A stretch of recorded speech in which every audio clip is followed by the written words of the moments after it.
What's up, everybody? Welcome back to your favorite wrestling podcast, the Monday Night Wave. We are now locked and loaded inside episode 14.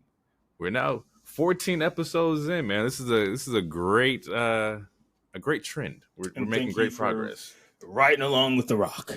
I appreciate it. Thank you for filling the mana and just listening.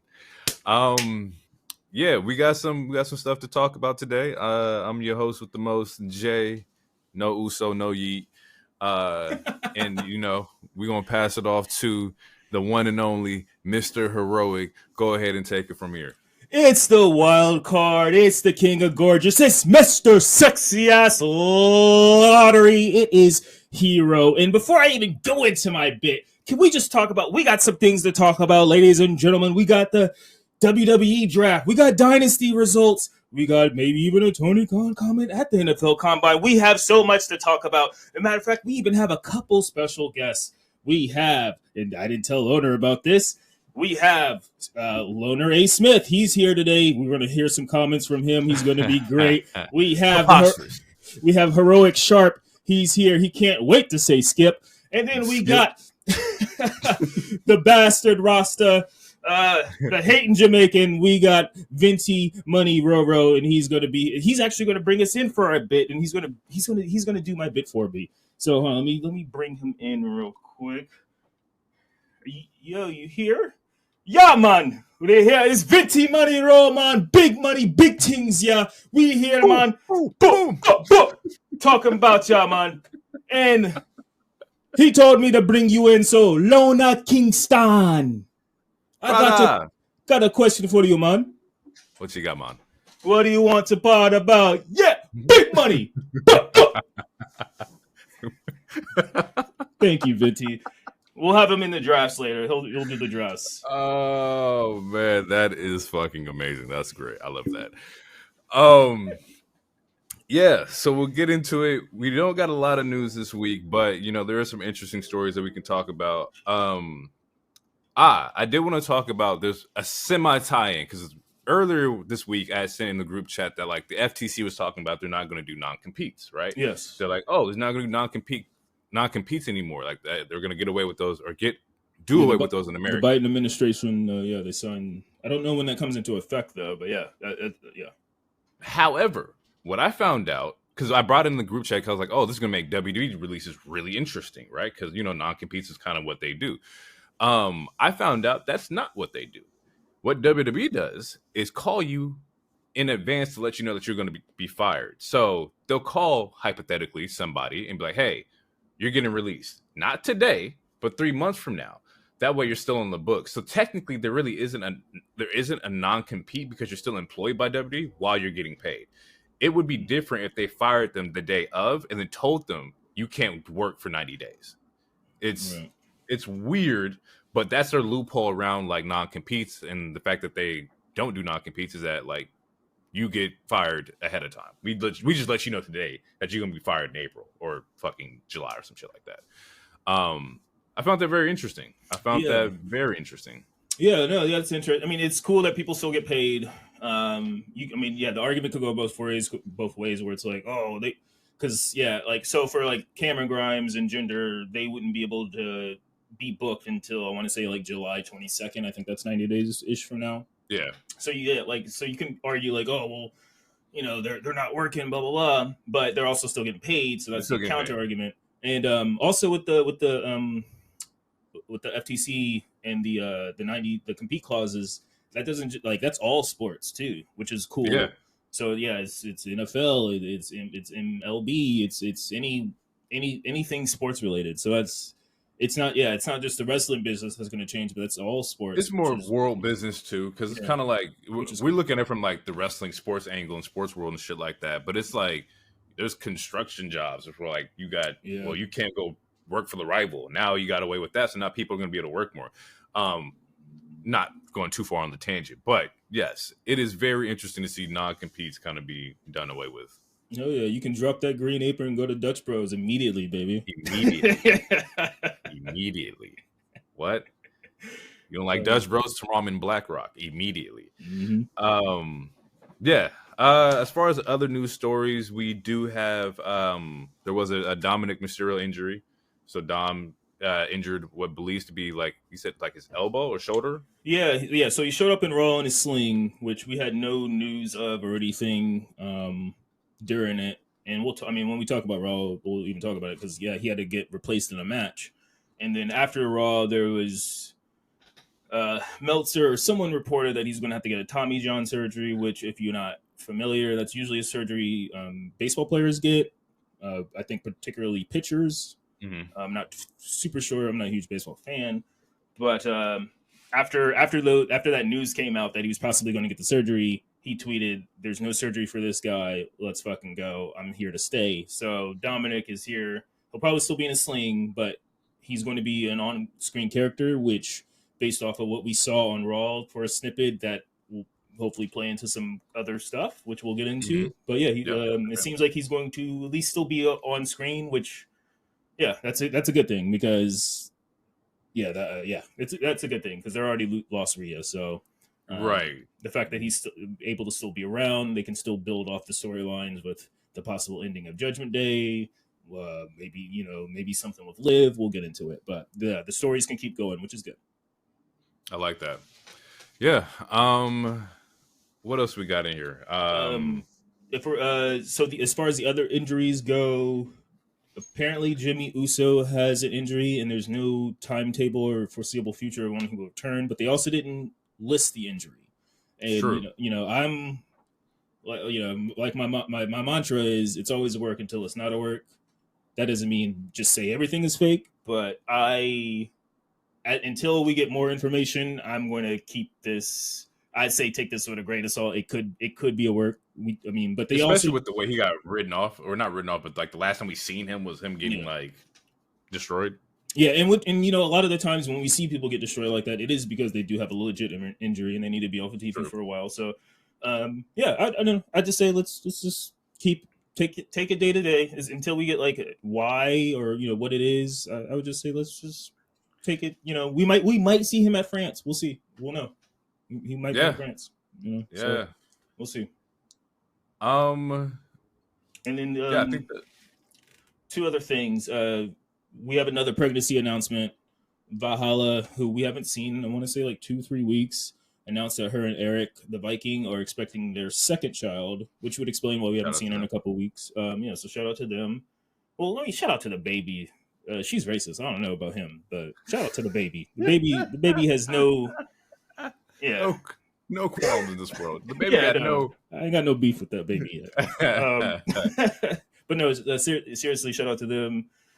Hopefully everything goes well with that. And the last thing I have, which is pretty cool, it's that the NFL draft and the WWE draft, which both took place this week, they were pretty neck and neck in viewership, which is wrestling's pretty cool. up. Yeah, it's a very good time to be a wrestling fan. Like it's at a great peak right now. It's insane, yo. Yeah, NFL did 682K, and for I don't know which night they chose. It might have been night one for them because the NFL draft is like 4 days long or whatever. Right. But WWE did 679K apparently, and I don't. Oh, actually, I need that to be broken down some more because Smackdown usually does like 2 million viewers a week. So I wonder what they mean by that. But apparently, the draft part is at least neck and neck. So I mean, that's I don't know. Either way, that's a cool. It's a cool stat. Once you figure out the metrics, either way, it's the fact that it's being compared with the NFL draft. Like we're talking, my bad, y'all, but we're talking like scripted bookings and matches and shit being neck and neck with like real life, like sports and shit like that. Like that's really cool. Yeah, and another aspect that makes it cool is obviously the NFL and WWE kind of have a deal with their titles. They're having the NFL titles and stuff, and then also Tony Khan being part of the Jaguars. It's just all connected. Like everything is connected, and everything is becoming wrestling. Like everything is wrestling, you guys. Like dead ass. Like everything is wrestling. There were some lines that were like definitely blurred a little bit. Like I think on the Pat McAfee show, like they were talking about Tony and the neck brace, and he was talking about him taking a Meltzer driver. Like the lines are there, bro. Like they're all connected. Yeah, and everyone's having fun with. I mean, like WWE's had multiple ESPN stuff. You know, Yep. Chris Jericho was on TNT. 2 years ago, whatever, doing shit with Barkley and Shaq. Yep. Yeah, it's Um, sports integration, baby. We're here. I think, yeah, yeah, man. It's wrestling. Wrestling's up. It's a good time to be a wrestling fan. I'll just say that. All right. Monday Night Raw. We get the show. The show starts. It opens up with Pat and Cole. They're in the ring and they're hyping up the main event, which the main event is the women's battle royale to determine the new Yep, yep, yep, women's yep. heavyweight champion due to Rhea having to relinquish the week prior. During that, Jay comes out. He cuts a promo. I don't remember. I didn't write any key points. He cuts a promo. Nah. Yeet down. Yeet it up. I'm yeeting all over myself. Then Priest comes out, which he does cut a decent promo. He does. To start, he cuts a decent promo, but it starts off kind of odd though to me because he's talking about like the pat. Like it starts off. It sounds babyface ish to the in the beginning because it sounds like he's like talking about the past. He's like, man, like what do you say? Like we used to ride together or some shit, or I don't know. He like it seemed like, oh yeah, man, we was cool, blah blah blah. But then he's like, look, at the end of the day, though, none of that shit matters. I'm gonna beat you. You're just another cog in the machine. You're just someone that the machine is going to feed to me to make this title more prestigious, Look, essentially. bro, that was a bar because it was a bar because it broke like the third wall in a sense to where it's like we all know like the first time your title defense, the champion's usually going to win. Yeah. But like to break the wall and be like, oh, you're just the first on the list of people that the machine is going to feed me to make sure this looks good is fucking crazy because everybody calls WWE the machine. But just to break that wall and like say like you're just a pawn in this, bro. Like I gotta start my reign. Like that's Yeah. fucking crazy. I love that line. Yeah, I liked it too. And you definitely met fourth wall. I don't want you. Fourth wall. I don't My want. bad. I don't Fourth want you to wall. get mean tweets. Well, actually, the third wall will be the wall The that's third- behind you in your chair. You could just walk through. My the bad. house. Fourth wall. And then Jay was like, "That's all you see me as, Us? Another tag team, man. Blah, blah, blah, blah. You on the leader because Rhea got hurt. Yeet. Tell her I said, ah. That shit was funny. Which that actually made Damien break a little bit. He was starting to laugh. But yeah, He calls him Dom's bitch. Yeah, he calls him Dom's bitch too, since Rhea's gone. Then JD Big Head tries to do a sneak attack, but Jay catches it, which sets up Jay super kicking Priest, which Priest did not like, and then Priest escapes. Mm-hmm. Then after that, we get another King and a Queen video package, which was cool.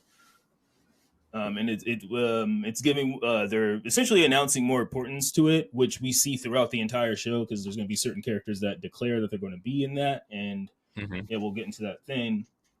After that, we get DIY, or we get our first match of the show, which is DIY versus the Awesome Truth for the tag team titles. And the match starts off with the True versus Gargano. I know it seemed cool. We get a cool, nice slingshot spear spot that was dope. I love his slingshot spear move. It doesn't look good on everybody, but when it looks good, it looks really fucking good. This one I didn't really have anything in particular. I just caught like at the end where like I don't know if we want to wrap it up or not, but like at the end where like because DIY loses. Yeah, DIY loses. So I did have a couple spots. There was an awesome camera shot sequence when Miz was working. I don't remember what the camera shot was, but when Miz got a hot tag, there was a really cool sequence. I don't know, it just looked really cool. I think they also shot this in 8K. Like their intros were in 8K too when they got in the ring. They were doing some weird like with the title, like when they're with their name bars or nameplates in this. It was very interesting. I think they're testing shit out again. They keep testing shit out. And then last week during the Bianca and Naomi match, they had the 8K. So maybe they're just saving 8K for a title match. I don't know. We'll see. But maybe. Yeah, there was definitely an 8K moment. Because, there was a cool super kick pedigree combo that was a really close 2 count. That shit looked fire. We get a meet in the middle, but Miz saves the. We get a meet in the middle, so they do they're both running move to where the dude's in the middle. It's called meet in the middle. It's essentially like an EVP trigger without holding the hands. They just both run Right. from corner to corner and hit the person. Miz does a cool save, and we get an Awesome Truth. Awesome Truth retains with what they were calling the truthful because Miz's move is called the final Skull crushing finale. Skull crushing. I think it was called the truthful skull finale or something. It's something, the awesome truthful skull finale or some shit like that. But essentially, yeah, he does the skull crushing finale, and R-Truth does his the fuck face breaker. Yeah, it's like it's like a flatliner or something like that. Yeah, there you go. And yeah, they retain. And as you were saying after the match, Ciampa didn't like it. Ciampa not shaking hands. He fed up with this shit, which isn't true Ciampa nature because Ciampa's a way better heel than he is a face. Yeah, but absolutely. We got some shits on the rocks here. We don't know what the hell is going on with DIY. Yeah, and I wonder because obviously Candice is going heel. Johnny and Candice are married. Indy's been part of the way for a while.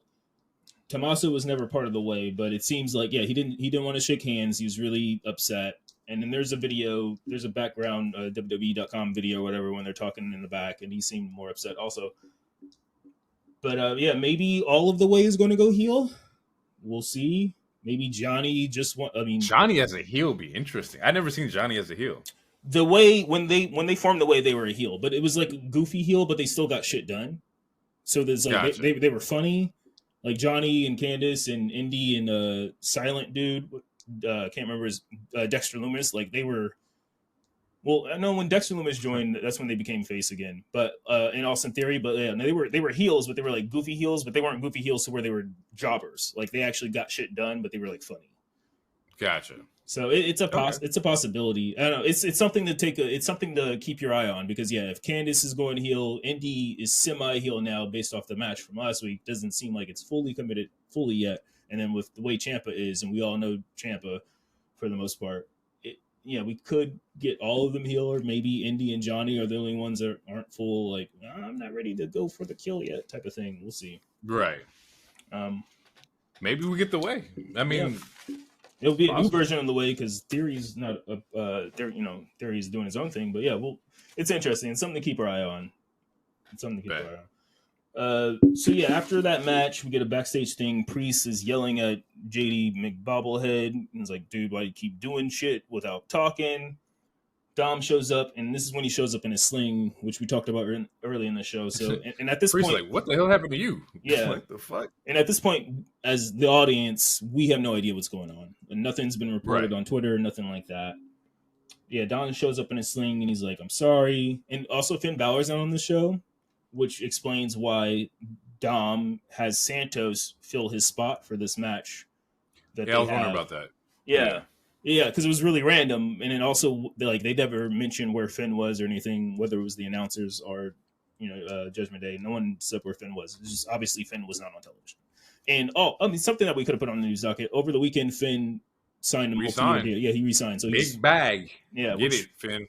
Much deserved. Finn's he's fucking amazing. Much deserved. One of my favorites of all time. One of my current favorites just in general, and also I didn't know his contract was even close to up. All we've been hearing about was Drew, Seth, and Becky's contracts coming up. I didn't even know Finn's contract was coming up. So the fact that he resigned, he's like, I ain't going nowhere. Like it was random as fuck, but it was also super cool. But it was random as shit. Finn is he's in the vein of like Kevin Owens, where like he's just this switch army knife where you can put him in wherever and he's gonna fucking thrive. Tag team, singles, main event, mid card, heel, face.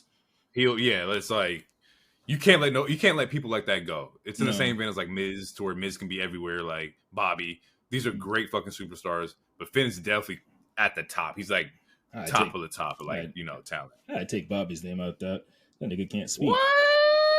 That's crazy. You right. Fuck, I don't know, bro. Bobby was WWE champion because of whom? And MVP. You saw how his swagger dropped when him and MVP left. 2 weeks ago, he's wearing that Tom and Jerry zoot suit. Like, what?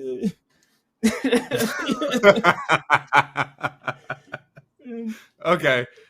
Bobby's he's lower on the list, but he's definitely one of those workers that you can put anywhere. Yeah, you can Bobby put him can fight you anywhere. for the He can United work. States or the WWE He Championship. just ain't got the Easy charisma good. for it. He needs a man. There you go. Well, I will agree with you there. His charisma factor is low. I was gonna say Prince. Priest emphasizes handle your business, and Yeah. so yeah, during that, because Dom was saying like I can't do the tag match. Santos gonna take my thing, my spot. And he's like, handle Ricochet, handle Andrade. And they say something, and he's like, nah, handle your business, which there is a play on that later. But yeah, he emphasizes handling your business. So we're getting some more seeds and lines of where whether he leaves on his own volition or if he gets jumped out or whatever. I think I he don't know. getting jumped out. They're about to fuck him up. Priest is leaving Judgment Day soon. It's happening. That or I don't know. Like the way that everything's happening right now, it feels like it's like a disbandment. Like they're all just like doing their own thing. Like Dom's fucking with LWO and Legato and shit like that. Rhea's already out. Priest is champion. He don't really want to be in.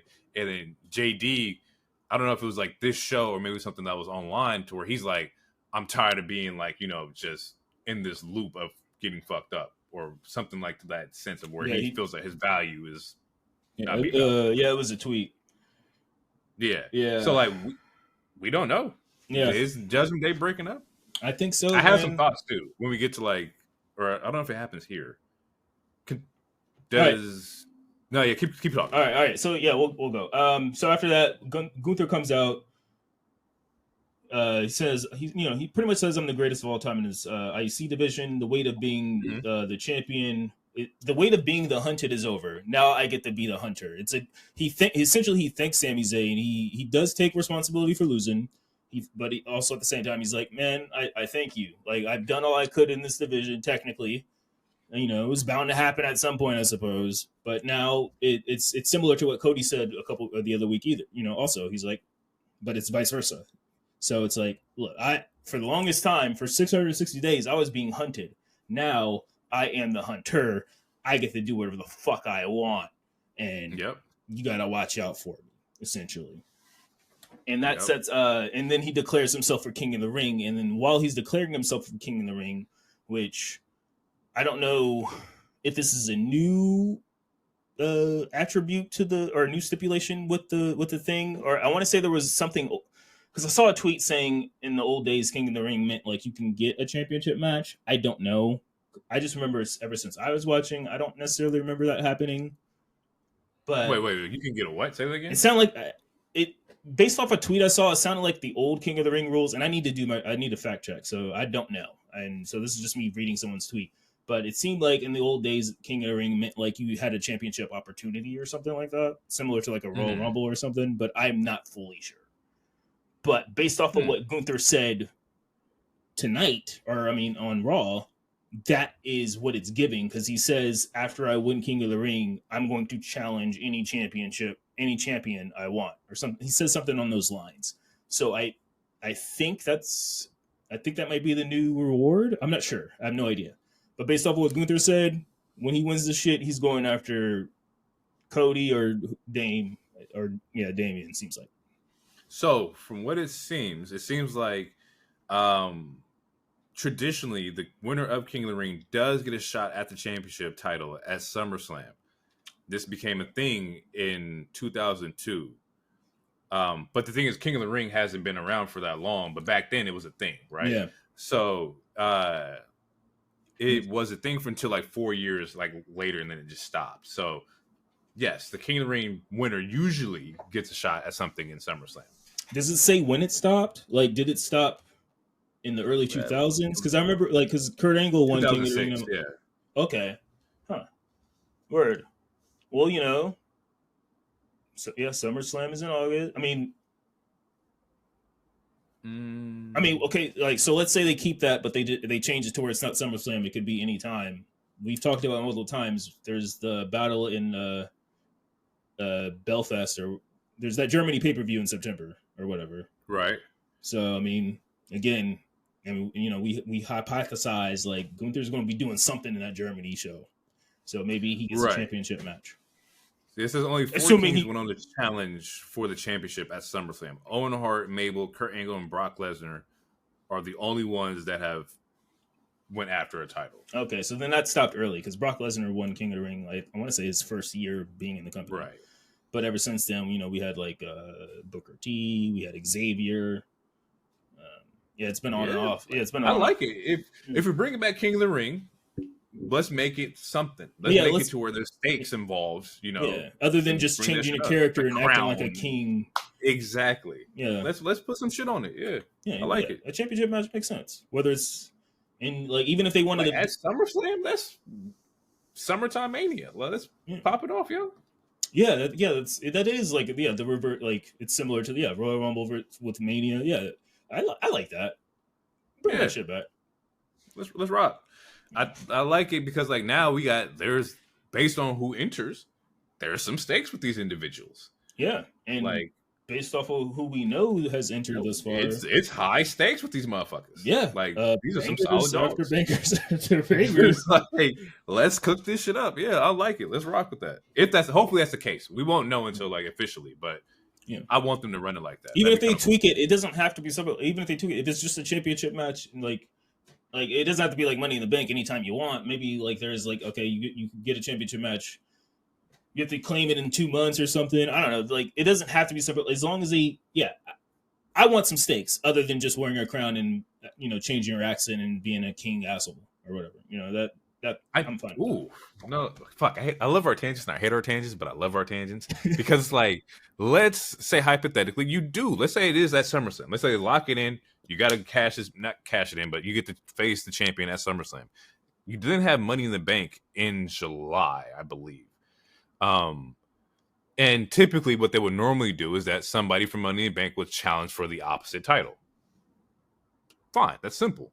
I like chaos. I like, Gunther's inside this match. He's going against Cody. Well, fuck. I want to go against Cody. So I'm going to win Money in the Bank and we're going to make a triple threat. I love changing shit up. I love cogs in the wheel. Although that probably would never happen. But yeah, let's do it at SummerSlam. Like, it makes it simple for the booking aspect. That way, like, let's say, I don't know who's a good superstar. LA Knight wins Money in the Bank, and he can hold on to it till the end of the year, or he can fucking cash in after fucking Gunther and Cody. I don't fucking know, but I like the idea of having that ability open and locking it in at SummerSlam. The way if I had it, if I had the pin, the way I would do it, just to like make it slightly different and unique, but also at the same time, because there's in NXT they have like the NXT Breakout Tournament, and it's essentially you win that and you can have it. It's essentially a Money in the Bank, but it's not a briefcase. It's just like a big, I don't know, folder or book or some shit.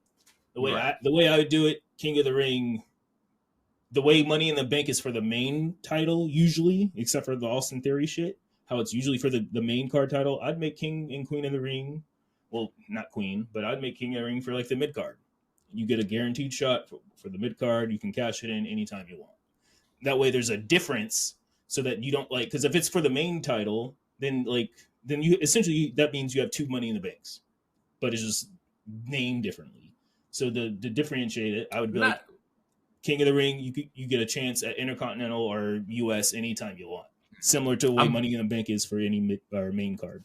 That's how I would do it. I'm 50-50 because I like the idea of having something for stakes for the mid card. That means you can elevate lower to mid-level talent and we can get people spotlighted. Yeah. I like that. On the opposite end is that Money in the Bank can be cashed in at any given time. Somebody could win in July, and we just seen you can fucking wait until fucking April to like cash in. Although I don't like that shit, but it's a possibility to where if King of the Ring is for a title at SummerSlam, that's great. I'm okay with that too. But I do like your idea of elevating the mid card. This is for a shot at the IC or the United States. But then again, this would also defeat the purpose of like Gunther and Drew or whoever being a part of this at the same time. Yeah. Well, I mean, it's not like they haven't. I mean, I want Drew in the main card. I want Gunther in the main card. At this point, you did I say Drew? I meant to say Gunther. Yeah, I want Gunther in the main card.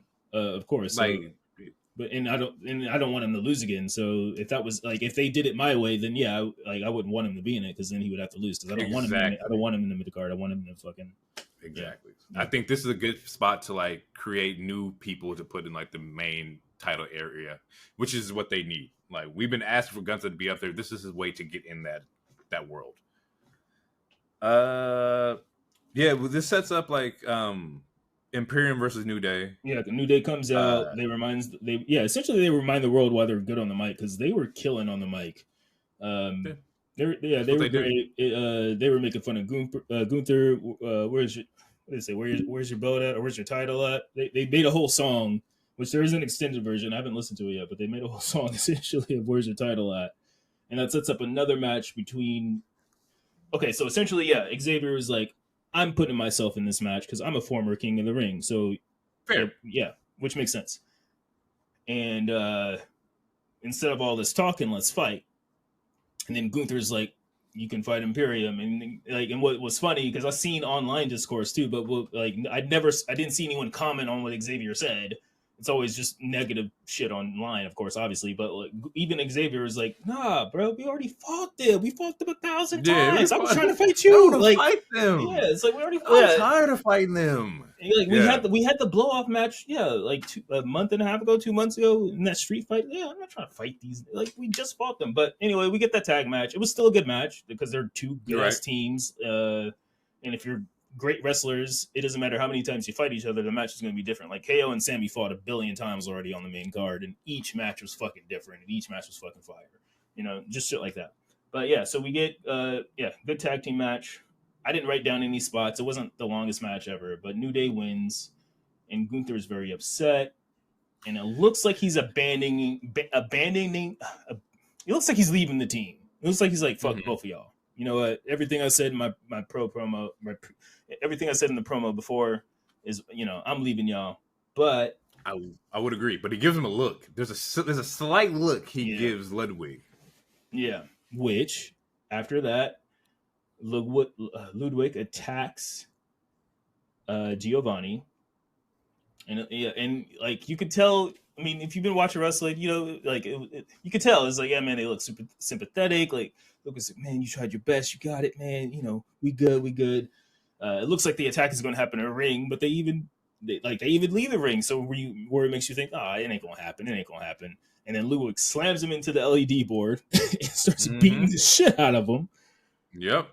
And he does the same attack that he did to Kofi and maybe Xavier, but for sure Kofi, where he puts him on this. He essentially lands him on the steel steps near the announce table, and that's when like all the producers and refs, they break it up. They try to send him away, and he's like, all right, I'm leaving.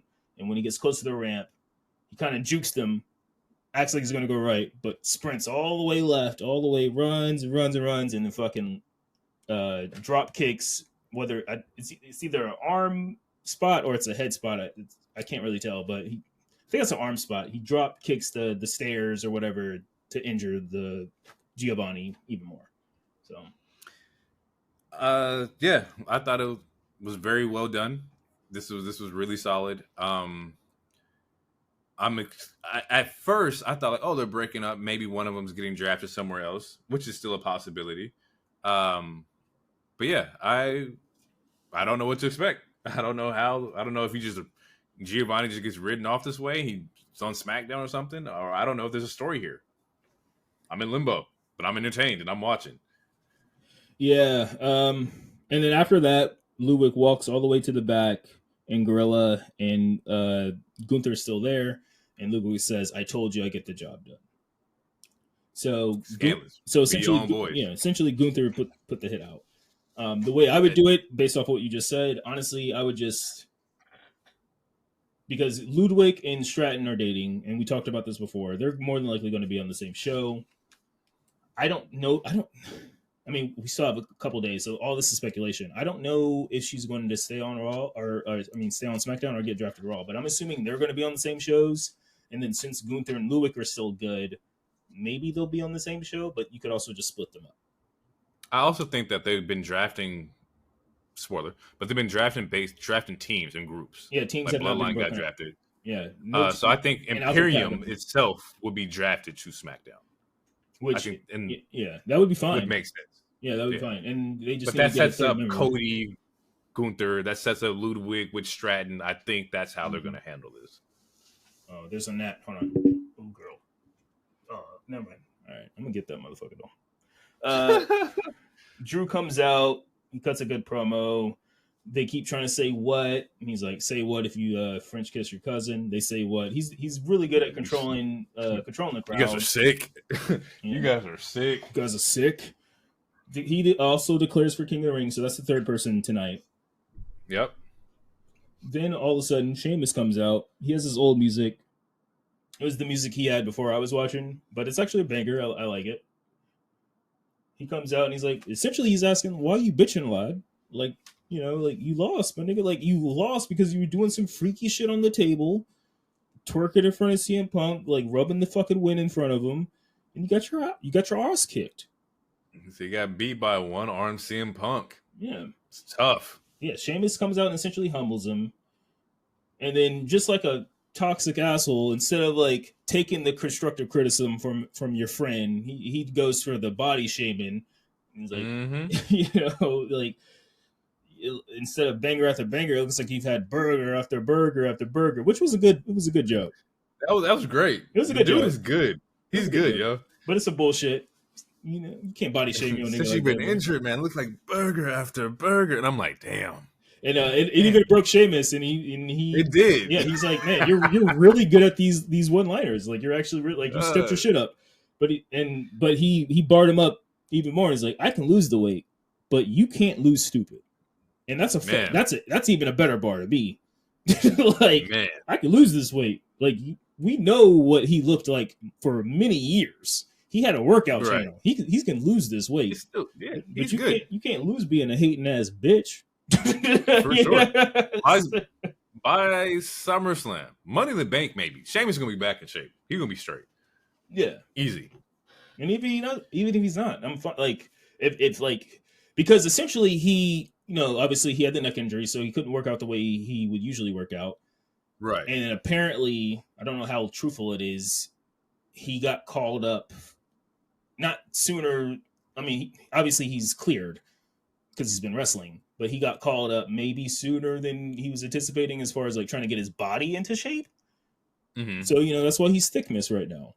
But I'm fine with that. Y'all got to stop the body shaming. That's fine. Yeah. It's 2024. You know, we got, you know, I'm trying to revolutionize the kangaroo pack, a 4-pack with the kangaroo pouch. Let's go. You know what I'm saying? The real dad bod in this. Anyway. Enough about me. It sets up Sheamus versus Shinsuke. And before that match starts, Drew says something that sounds ominous, and he's like, he says, like, that's not me saying this shit. This is what the boys in the back were saying. They were making fun of you. Sheamus is like, I don't give a fuck. Who cares? Like, who cares what anyone else says? Like, why are you're obsessed? You have an obsession, and that's what your obsession is essentially causing you to fail. You're too online. Same shit that Damian said the other week. Same shit that Seth was saying. Then Drew says, I'm going to be here for your match, and I'm going to watch your, like, he emphasizes watch your back, which makes it sound like you should watch your back. But he's like, I'm going to watch your back. Right. Yeah, and he watches the match. So we get Sheamus versus Shinsuke. Good match. We get I think I don't got any spots or anything. I just got more so like a comment about Shinsuke. And I feel like Shinsuke's in a weird like limbo phase because Shinsuke is great. But he's been in like mid-card main event. He hasn't really been in the storyline. I guess if you want to say like the semi Cody build that he was doing like earlier in January, like what do we do with Shinsuke? As of right now, what his role is, he's putting people over. He put over Ilya last week. It's a jobbing role, but it's not a bad version of a jobbing role. Like during the last like 5 months or plus, like he made Cody look stronger. He made Sammy look stronger. Yes, he's losing, but he's losing to build up these other characters. And the 2 characters I just named won championships at Mania. So, and it's like, and like he's doing that with Jay also. So it's like, yeah, like he's losing, but he's on TV every week. He's been in the main event a lot. Like he's like right now he's like the main. He's like the top 1 main event heel for like certain single stars, sort of. I to know. elevate them. Yeah, and he's just elevate people but he's one of those He's a characters. learning tree. He Jesus. There's a vortex here. He's a learning tree. Yeah, but Yeah, just like how we were talking about with Miz and some other characters, like he's one of those people you can heat him up at any moment. Like you can. You can. but he's right now, like it's not like he's just dropping the scrubs. He's built like he helped build Sammy. He helped build Cody. He gave Ilya, which Ilya needed a main roster win on his debut. It wasn't even technically his debut, but it was his debut. And he was still an NXT champion, so you don't want to make the NXT champion look weak because that's officially the third brand now. Like he's in a weird place, but it's not a weird place. He's helping elevate stars. He's chilling. He's making money and he's on TV everywhere. It's not like he's on catering and he's not like a jobber to where he's just losing to like nobodies. He's losing to people that are becoming champions. But he's going to get his because he's a Triple H guy. I feel like he's going to get his. So like I saw like because earlier this week we were seeing that Jinder got released and he was saying like there was never been like an East Asian champion or just an Asian male champion in WWE and whatnot. And I don't want to see that potential like squandered with Shinsuke because he can do it. Like that is that guy. And he deserves but it's just right now he does. I just don't know where like we fit him in at. It's like we're talking about Gunther and Cody. We obviously we don't. I don't want to see like Priest run in early or nothing like that. But like we got to get the ball rolling in Shinsuke. The guy was a Royal Rumble winner. He didn't finish at that time. Like where do we fit him into where he can get elevated to what he needs to be? Not saying he isn't already, but Shinsuke is fucking amazing. The dude is good. I don't know what more you want from him. And that's the thing too. That sometimes you can just be a good fucking guy and a good employee, and the shit just never comes your way. And I don't want that to be the case with Shinsuke. I think he's going to get his because Triple H is, again, very different from Vince. I think Shinsuke is a Triple H guy. I just think right now he's in a role to where he's trying to help build, like he's building some other stars. Again, he's on TV every week. A lot of the time, it's the main event. Like, yes, he might be losing, but he's taking losses in the main event of Raw. And it's not like he's losing to like, some random, it's not like he's losing to Kira Tozawa, no disrespect to him, but he's losing to a Sammy, he's losing to a Jey Uso who, spoiler alert, one of the first, he's a first round draft pick, Cody Rhodes, he's losing to Cody, like, who is, champion now. So it's, he's in a jobbing role, but it's the jobbing role of building like these big stars. I firmly believe Triple H is going to give him a main title run at some point. If not, he's going to get another mid-card title at some point, and it's going to be a better run than he had with his previous Intercontinentals or U.S. title runs. He's just in a role to where he has like he's main eventing. He's just helping build other niggas because that's how good he is, and that's how cool. It's true. This is how good he is, and that's how much they trust him. Yeah, because if you're getting work like this, you're definitely a trusted worker in the WWE. Like they love to work with you if they're putting you in multiple like segments. He's in the main event almost every other week. Yeah. He's in the main event. So it's just it just sucks. It just sucks at times. I feel it because I wanted him to beat AJ. Like I feel like that was the perfect time. Yeah, and yes, the Asian representation for the longest time hasn't been the greatest. And them firing all the the Indians all at the same time is very questionable. A little questionable. It's questionable, but it's again, I want to give this new regime some leniency and some time, like because again, like we have like what they did with Io is amazing. What they're doing with Asuka is amazing. With like just even shit. The women wise, they kill it with the women. And like even when shit like them just being allowed to speak their own language in promos on a weekly basis, like when Shinsuke started getting the anime shit, like that is to me that's a step in the right direction. It is, but there's also something like because to piggyback off of like with Jinder's video, because Jinder dropped a video about his release and said that like he'd be up in like 12 weeks and whatnot, but he said something about like I want to be pushed the way I want to be pushed. I want to be viewed the way I want to view it. I want to wear what I want to wear, basically, and saying that like he wants to have creative control over like what he looks like and how he's pushed. Now I could be looking a little too deep into it to maybe that's a shot at like, we didn't want to be, the stereotypical like, Indian dudes on TV, maybe we wanted to be pushed differently. That's one of the things I'm looking forward to, just seeing how he transitions himself into a certain character.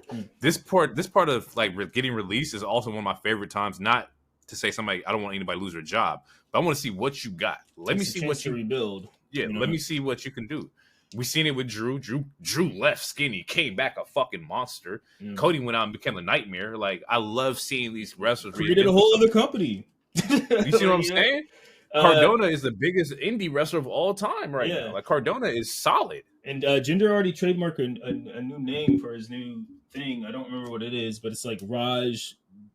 I can't pronounce the last part. It's like Raj Diha or Desi or something like that. Like, yeah, like let's get it. I want to see Jinder Mahal in like this new realm. And it's kind of funny. It's kind of fucked up that, like, you know, I don't know if that would be on AEW from the back and forth between him and Tony, but you know, money's money. We'll see.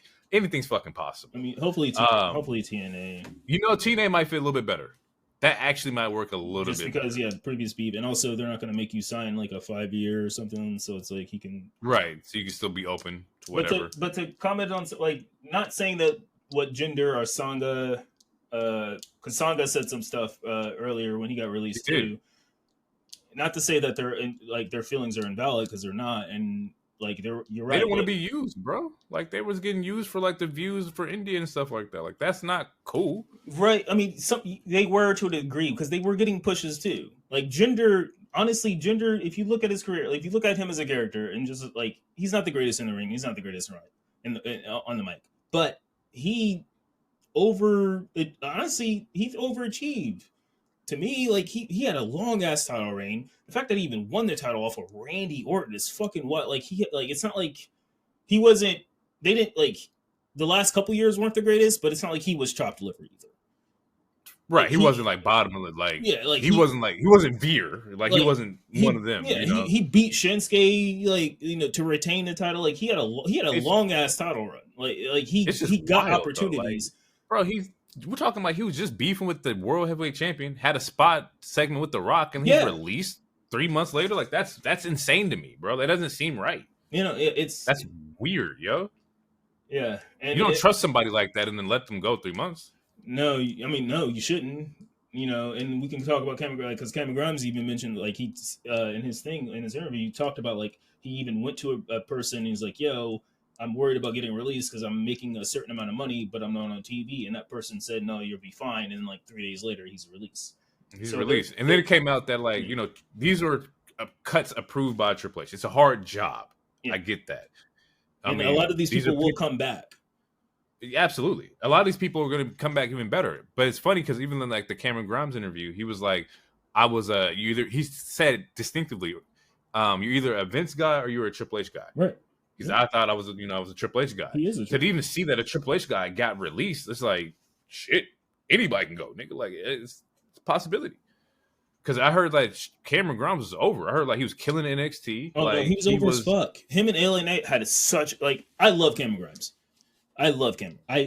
Like, that release actually hurt me. Like, and usually releases don't super affect. Like, when Keith Lee got released, I was affected by it.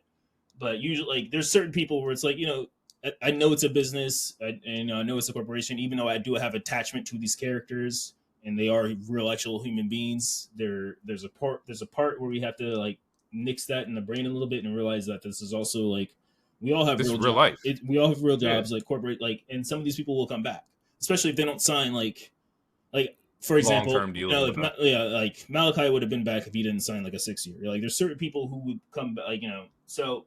But yeah, it is a business, but at the end of the day, it still fucking sucks and it's still fucking hurtful. But I think, but also, like you were saying, this is an opportunity for people, like, even though Trinity left on her own volition with Sasha or with Mercedes, what she did in TNA, like, it improved her stock and improved her own self-confidence. Like, sometimes you need this shit. Like, Dolph is someone I think will come back eventually. Dolph is going to be even though he's like, I was in an abusive relationship, blah blah blah. Even though he said that the other week, I think he'll come back. Dolph is great. Oh man, I forgot about Dolph. I love Dolph. Dolph was Dolph, New Day, and Seth were the first characters I liked when I came back in 2015. I loved Dolph. Dolph was getting Shawn Michael like comparisons. Like, he was like, because he was that fucking good. And I think that also what kills you too is that they put like these legends on top of you, pause, and then like you just can't super pass or supersede them legends. Right, Either way, and that's a sports thing, and people just gotta stop doing that. It's like, hey, you gotta stop doing that shit, oh, bro. he's the next Tom Brady. Like, bro, can he throw a pass first? He hasn't played a single What? snap in the NFL, and he's like, oh, he's gonna be the next Patrick Mahomes. Patrick Mahomes, as much as I hate the Chiefs, that motherfucker is special. He's not just nice. the next Patrick. No one can just be the next Patrick Mahomes. That motherfucker is different. Like, he's different. Period, bro. Let these people be who they are, yo. Yeah, and that's what like there was that one dude Parker who was in NXT, and then he was at AEW, but AEW just released him. Like they were The saying, next Brock, you killed his shit, bro. He's baby Brock. You bro, killed him, bro. Just because he's buff and white, and blonde white dude, like you fucked his shit up. Like, and I saw Parker when he was in WWE. I was like, damn, like Parker Bordeaux's like, okay, I see it. And then he got cut from there, and then he went to AEW, and like they were using like that enforcer role. I was like, that's probably not for him. Like, no, maybe he wants to do something different, yo. Yeah, this is gotta find our characters. All right, anyway, we get a bro kick out of nowhere. Sheamus wins. Man, this is gonna be a long show, but it's gonna be a great show because we still got special guest people. Anyway, Kathy Kelly talks. She talks to Sammy, and Sammy's like, "Man, I don't know what happened last week. I'm going to hear what Chad Gable has to say because I heard Chad Gable is going to speak." And then as he's talking to Kathy, Bronson says, "Yo, I'm up next. You got bigger problems. Fuck all that Chad Gable shit. I'm right here. I said last week I want who's next."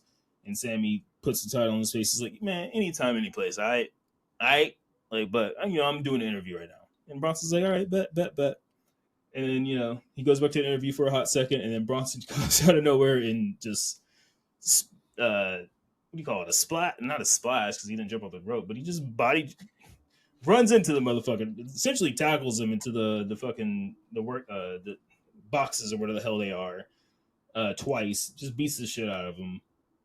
So Sammy, he's like they the last couple of weeks they've been talking about hunters and hunted. Sammy's understanding, as much of an underdog as he is, as much as a big he's hunted right now, and he got a huge ass target on his fucking back. And I'm liking that, and I'm wondering how they're gonna play off of that because between Gable and Bronson Reed, like no one has gotten off that nigga's neck yet. They're they are on him. So he's on. So yeah, after that's when Gable and Alpha Academy come out, and Gable explains himself, and now we're getting the heel turn of Gable, which is the maybe slightly inevitable heel turn with the rest of the group, or we'll see if they'll eventually don't go to the dark side, but we'll see. But he explains his attack. He says Sami Zayn essentially rubbed it in his face. He was fine with taking a loss, but then he set the belt in front of me. And then he was hugging his wife and right in front of me, all this other shit, which that part was some hater shit. But the way he conveyed it, it made sense. And he talks about Tozawa, like, you do your stupid little dance, but all you do is rack up losses.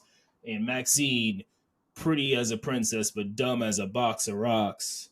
And, Otis, my main man, my number one guy, also my number one disappointment, essentially, or my biggest disappointment.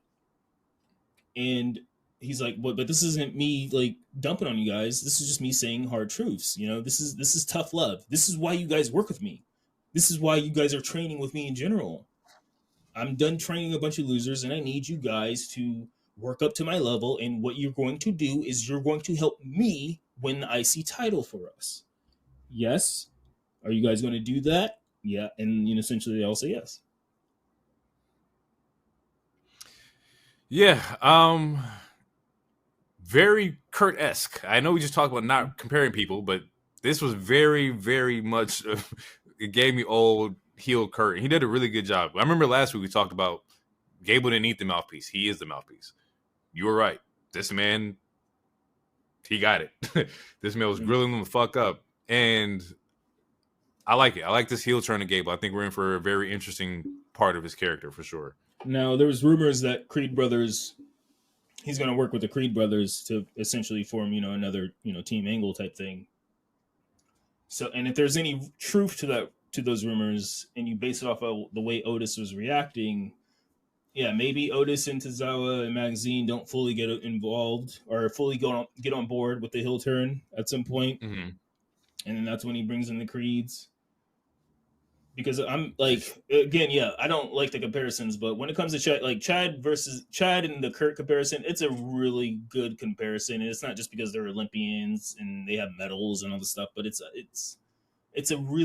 the most logical comparison. And actually, They're Kurt, the most similar. yeah, and Yeah. Kurt even in an interview, because I read it today, like he even talked about like he even acknowledged that as well, and essentially was on board with like that particular similarity, and he was on board with the way the promo went and everything. So I don't know. It's he's going to get a single time. Like it's one of again like just like we're talking about Shinsuke. I mean, I didn't say this part, but it's just one of those things in wrestling, especially when it comes to all the companies, but like AEW and WWE, like they have such big rosters, and sometimes our favorites aren't going to fucking win all the time. Sometimes it's going to take a while for them to get a championship, and yet, like for me, I've been watching Shinsuke since he debuted in NXT, and yeah, I want him to finally have a main title championship, but the way certain characters are positioned right now, it might take a while. Gable, I don't know if he's going to get that IC anytime soon. And the fact that he said he just wants the IC is kind of, he should have just said a singles title, I feel like, so that it didn't cap him or for lack of a better term, handicap him to a particular title. He should have just said, you guys are going to help me get a single title so I can elevate this group. I think that would have been a better route. Right. But yeah, he's going to get one eventually also. I don't think it's going to be anytime soon. I think Sammy still has a big story to tell. Logan Paul still has a big story to tell. That's it. We're now talking about the important parts to where like these superstars we want to win still have stories to tell. Sammy's story was him going through the bloodline, him getting beat up by bloodline, him having that match with Roman. Like you were just building up Sammy to where now we get Sammy as IC champion. Although I'm like, fuck, I wanted Gable to get it, but Gable hasn't had that much of a story yet. He hasn't had character development yet. This is the character development that we're getting. The story for Gable is starting right now. And as much as over as he is, he's not more over than Sami Zayn. No, I think heel Gable has a chance to do that. I think you could heel Gable, you're going to get that same kind of heat that heel Angle had got, and then like you may find the love there. Yeah.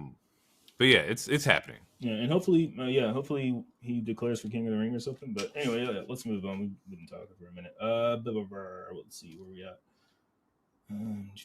Okay, so yeah, after that, Ricochet and Dom talk backstage. They didn't say much, but the interesting part between that conversation, which we foreshadowed earlier in our conversation in the pod, was that as he was leaving the conversation with Ricochet, Dominic ran into Liv, and that was like they just had a little face off. Now, I have thoughts. I made notes about this. At first, I let it pass me. I came back and watched it later during the week, and I'm like, what if? Hear me out. What if Liv takes Dom? What if that's the new play? What if like Liv's whole thing to Rhea was that she was going to take everything from her, right? So like, let's say Liv ends up getting the women's title from the winner. Let's say maybe Dom helps her out. What if Rhea comes back and Liv got Dom her belt?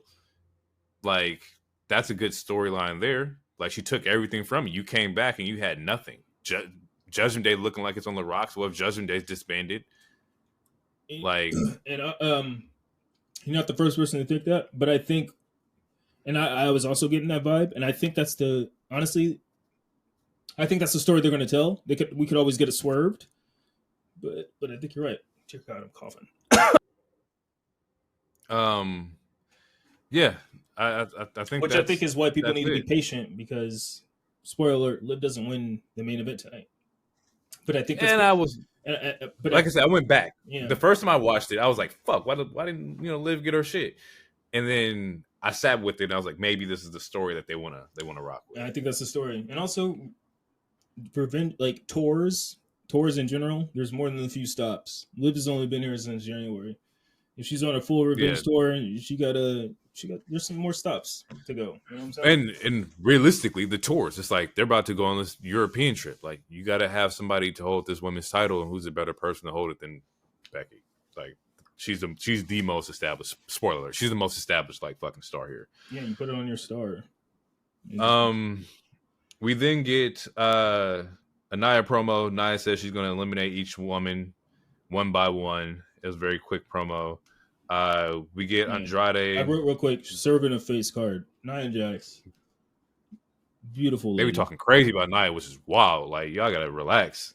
Oh, yeah. No, I mean, I'm all fine with making fun of her anti-back shit or whatever, but as far as, like, since she's been back, her in-ring and her mic skills have went up tremendously, so I'm not going to take any slander of her wrestling work, and I will never tolerate ugly slander or body shaming because she's a beautiful woman. Facts. So, that's it. But now we get the tag match. Yep, Andrade, Ricochet versus Santos and JD. Yep, JD McBobblehead. I don't have anything for this. It was. Let me see. Do I have any? There was a lot of good spots, but both teams. I'll say this: both teams were working like they worked with each other before. Like these were 4 solid ass workers. Like as much as I dislike JD as a human being outside the ring, his in-ring work is great. Santos in-ring work, great. Andrade, amazing. Great. Ricochet, great. Like this was those two teams. The way that it was so smooth, the way the match went, it's like, man, it seemed like they were teaming with each other already. These seemed like 2 established teams already. That's how good they looked. It was really dope. I did write heels go for a double hurricane. Okay, so it's pretty much the ending to the match. This is the last spot. Both of the heels, they put Andrade and Ricochet on the top rope. They try to do a double hurricanrana, like they both hurricanrana each opponent. Andrade reverses his, which makes JD land on his back while he's laying on the mat. Santos hits his hurricanrana on Ricochet, but the way Ricochet lands, it's essentially a leg drop on JD, which then Andrade gets down. He does a back elbow to Santos, that sexy ass reverse back elbow thing that he does, and then he hits JD with the silencer, and that's the match. And that was a fucking as far as ending sequences go, that was a great sequence. It was a clean finish. It was definitely a clean finish. My only note is that like I don't need Santos to get a belt, but I would love to see Santos as an individual like champion, like him just getting the push. Not happening anytime soon, and I'm okay with that. But like Santos is good. He's good on the mic. He has great in-ring ability.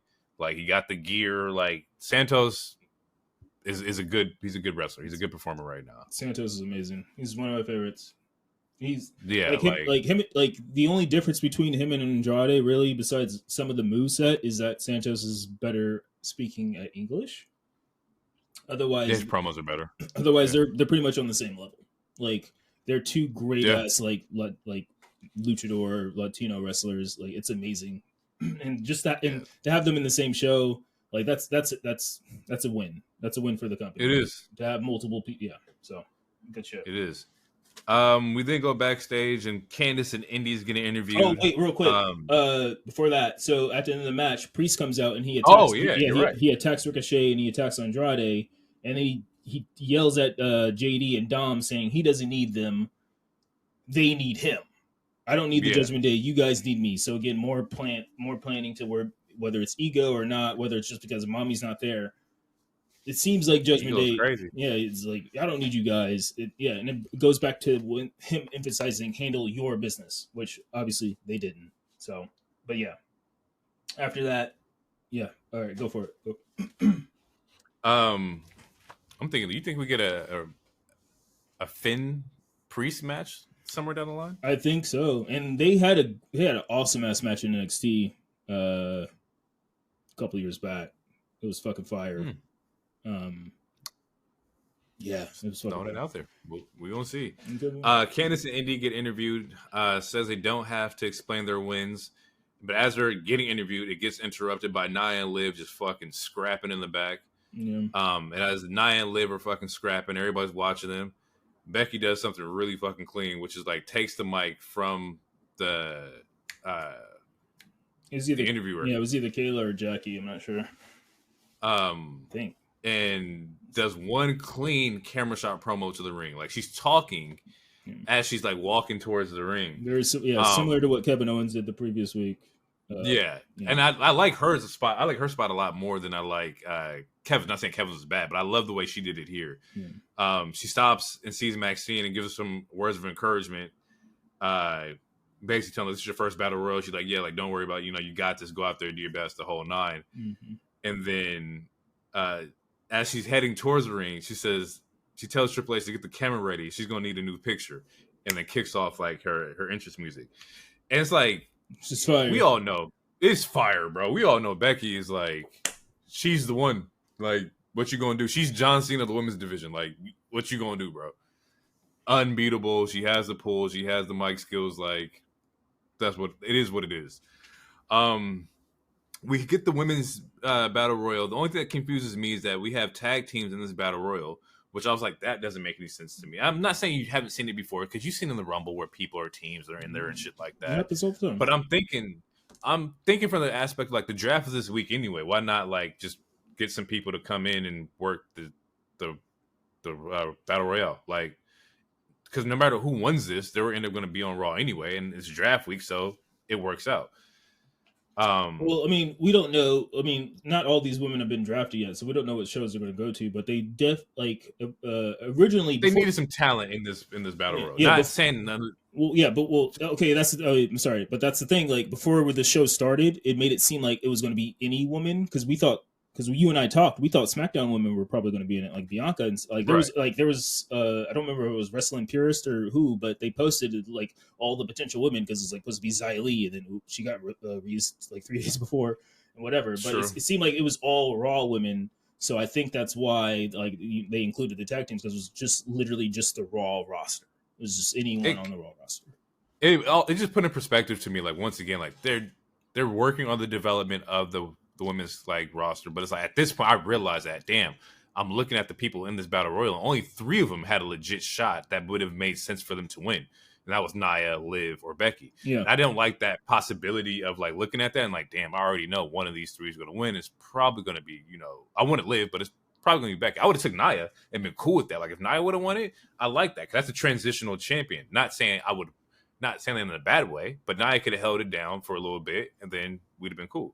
Yeah, Nia and Becky were the most logical choices to me. In low key, I kind of wanted Nia. I'm not even gonna lie, but Becky was the best choice. Absolutely, business wise, Becky is for sure the best choice because there's I saw people mad at it. There's people like originally I was Becky Hogan was trending. That's fucking funny, which is fucking wild because Becky doesn't even politic like that. There's never been a story of Becky politicking like that. Literally, she like because people are like, oh, she never puts people. She puts so many women over. Like the match with Xia Li that she had was Xia Li's best match. Like the match with Tiffany Stratton in NXT was Tiffany's best match, and that's why she's on the main roster. Did she put over Lyra? Didn't like yes, Lyra beat the title off, took the title off of her. Like the shit. Like even though like I was at the SummerSlam when she beat Bianca in like 5 seconds, but the build between that and I was so pissed. I was pissed for like you were there for that. Yeah, I was there. Nick and I and my wife and his wife, like we were at that show. I saw that show live. I was in Vegas. Damn. And I was pissed. I was so fucking confused. I was in the stands, confused, angry. I was angry for months. But you see the build to all that until that match at Mania, and it was fucking worth it. It was so let's say like because we were just talking about Liv taking everything from Rhea. So let's say like between now and then Rhea comes back, Liv gets this title. It's going to mean so much more because Liv has not beaten Becky yet ever, and by Liv finally beating Becky for this title makes Liv strong. Like Becky's going to put her over. Even if it's not Liv who takes the title off of Becky, whoever does beat Becky is going to be put over because it's fucking Becky Lynch who has the title. So her winning this title was literally. It was honestly the 2 best choices was her or Nia, because if you beat Nia 1-on-1, that makes you fucking strong as shit, makes you credible as shit, because it's fucking Nia Jax. She's a goddamn beast. But if you beat Becky, the fucking man, a 7-time champion now, Royal Rumble winner, Elimination Chamber winner, like that makes you even a bigger star. So yeah, her winning was the best choice. And if Liv is the one to take her down to set up the whole Liv and Rhea feud, it's going like It makes the most sense. it Yeah, makes the most you're not fucking wrong. sense, You're not wrong. and it's going to be good.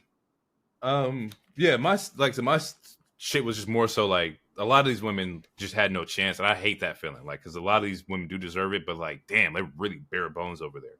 So hopefully, this new regime of Triple H, we're getting more women to like break that veil and like become main event like talent. I think Money in the Bank is a good place to do that.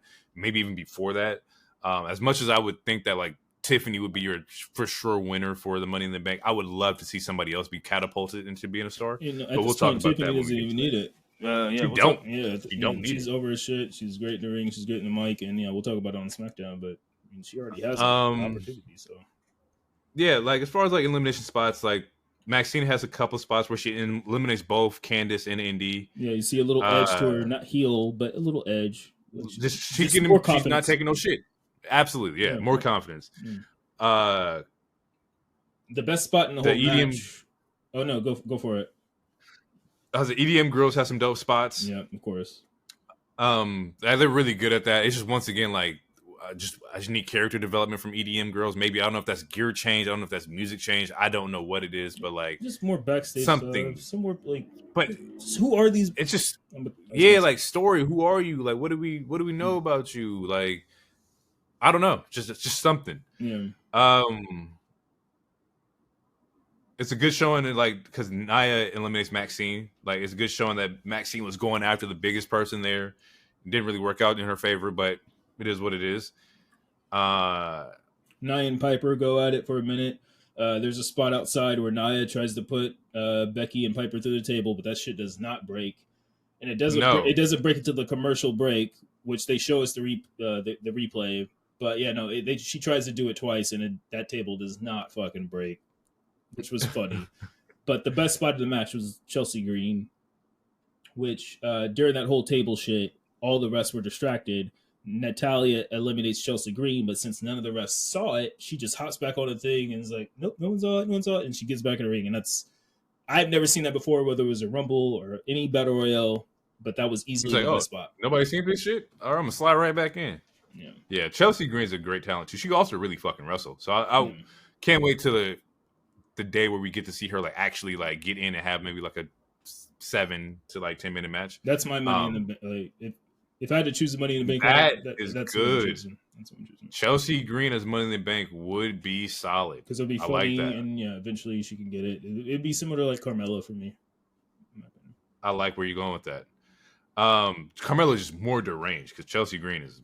Oh yeah, and she also had that weird ass no chin pedophile dude that she was working with at that time too. So. I forgot about that shit. What's that? His name? Yeah. Anyway. Overall, I wrote down like I feel like everything seemed predictable, but that's like it's I don't know, it's just that was just the feeling of it. It wasn't similar to Elimination Chamber where it wasn't a bad predictability. Nah, like it was one of those moments where it's like if you're a fan and you've been paying attention to the show, you're being awarded to paying attention to the show. It was predictable, but it wasn't a bad predictable to where it's like, oh, this is lame. Kind of right. The injury to Rhea definitely changed the trajectory of a lot of shit, and they're just like no huddle in the fucking women's division right now. Yeah. Overall, though, the theme was teams breaking up. This Raw felt like a lot of separation from a lot of factions. Like Judgment Day is going through it. Imperium lost a member. DIY is like on the fritz right now. Like it seems like people are just not fucking with each other. Which that also carries over into SmackDown, but we'll go over that. Dynamite. Yeah. I mean we're at 2:20. You want to do the music break here? Nah, oof. Yeah, we'll do audio break. Let's do audio break real quick. And when we come back, we're talking about AEW Dynamite. And SmackDown.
right, and we're back, people.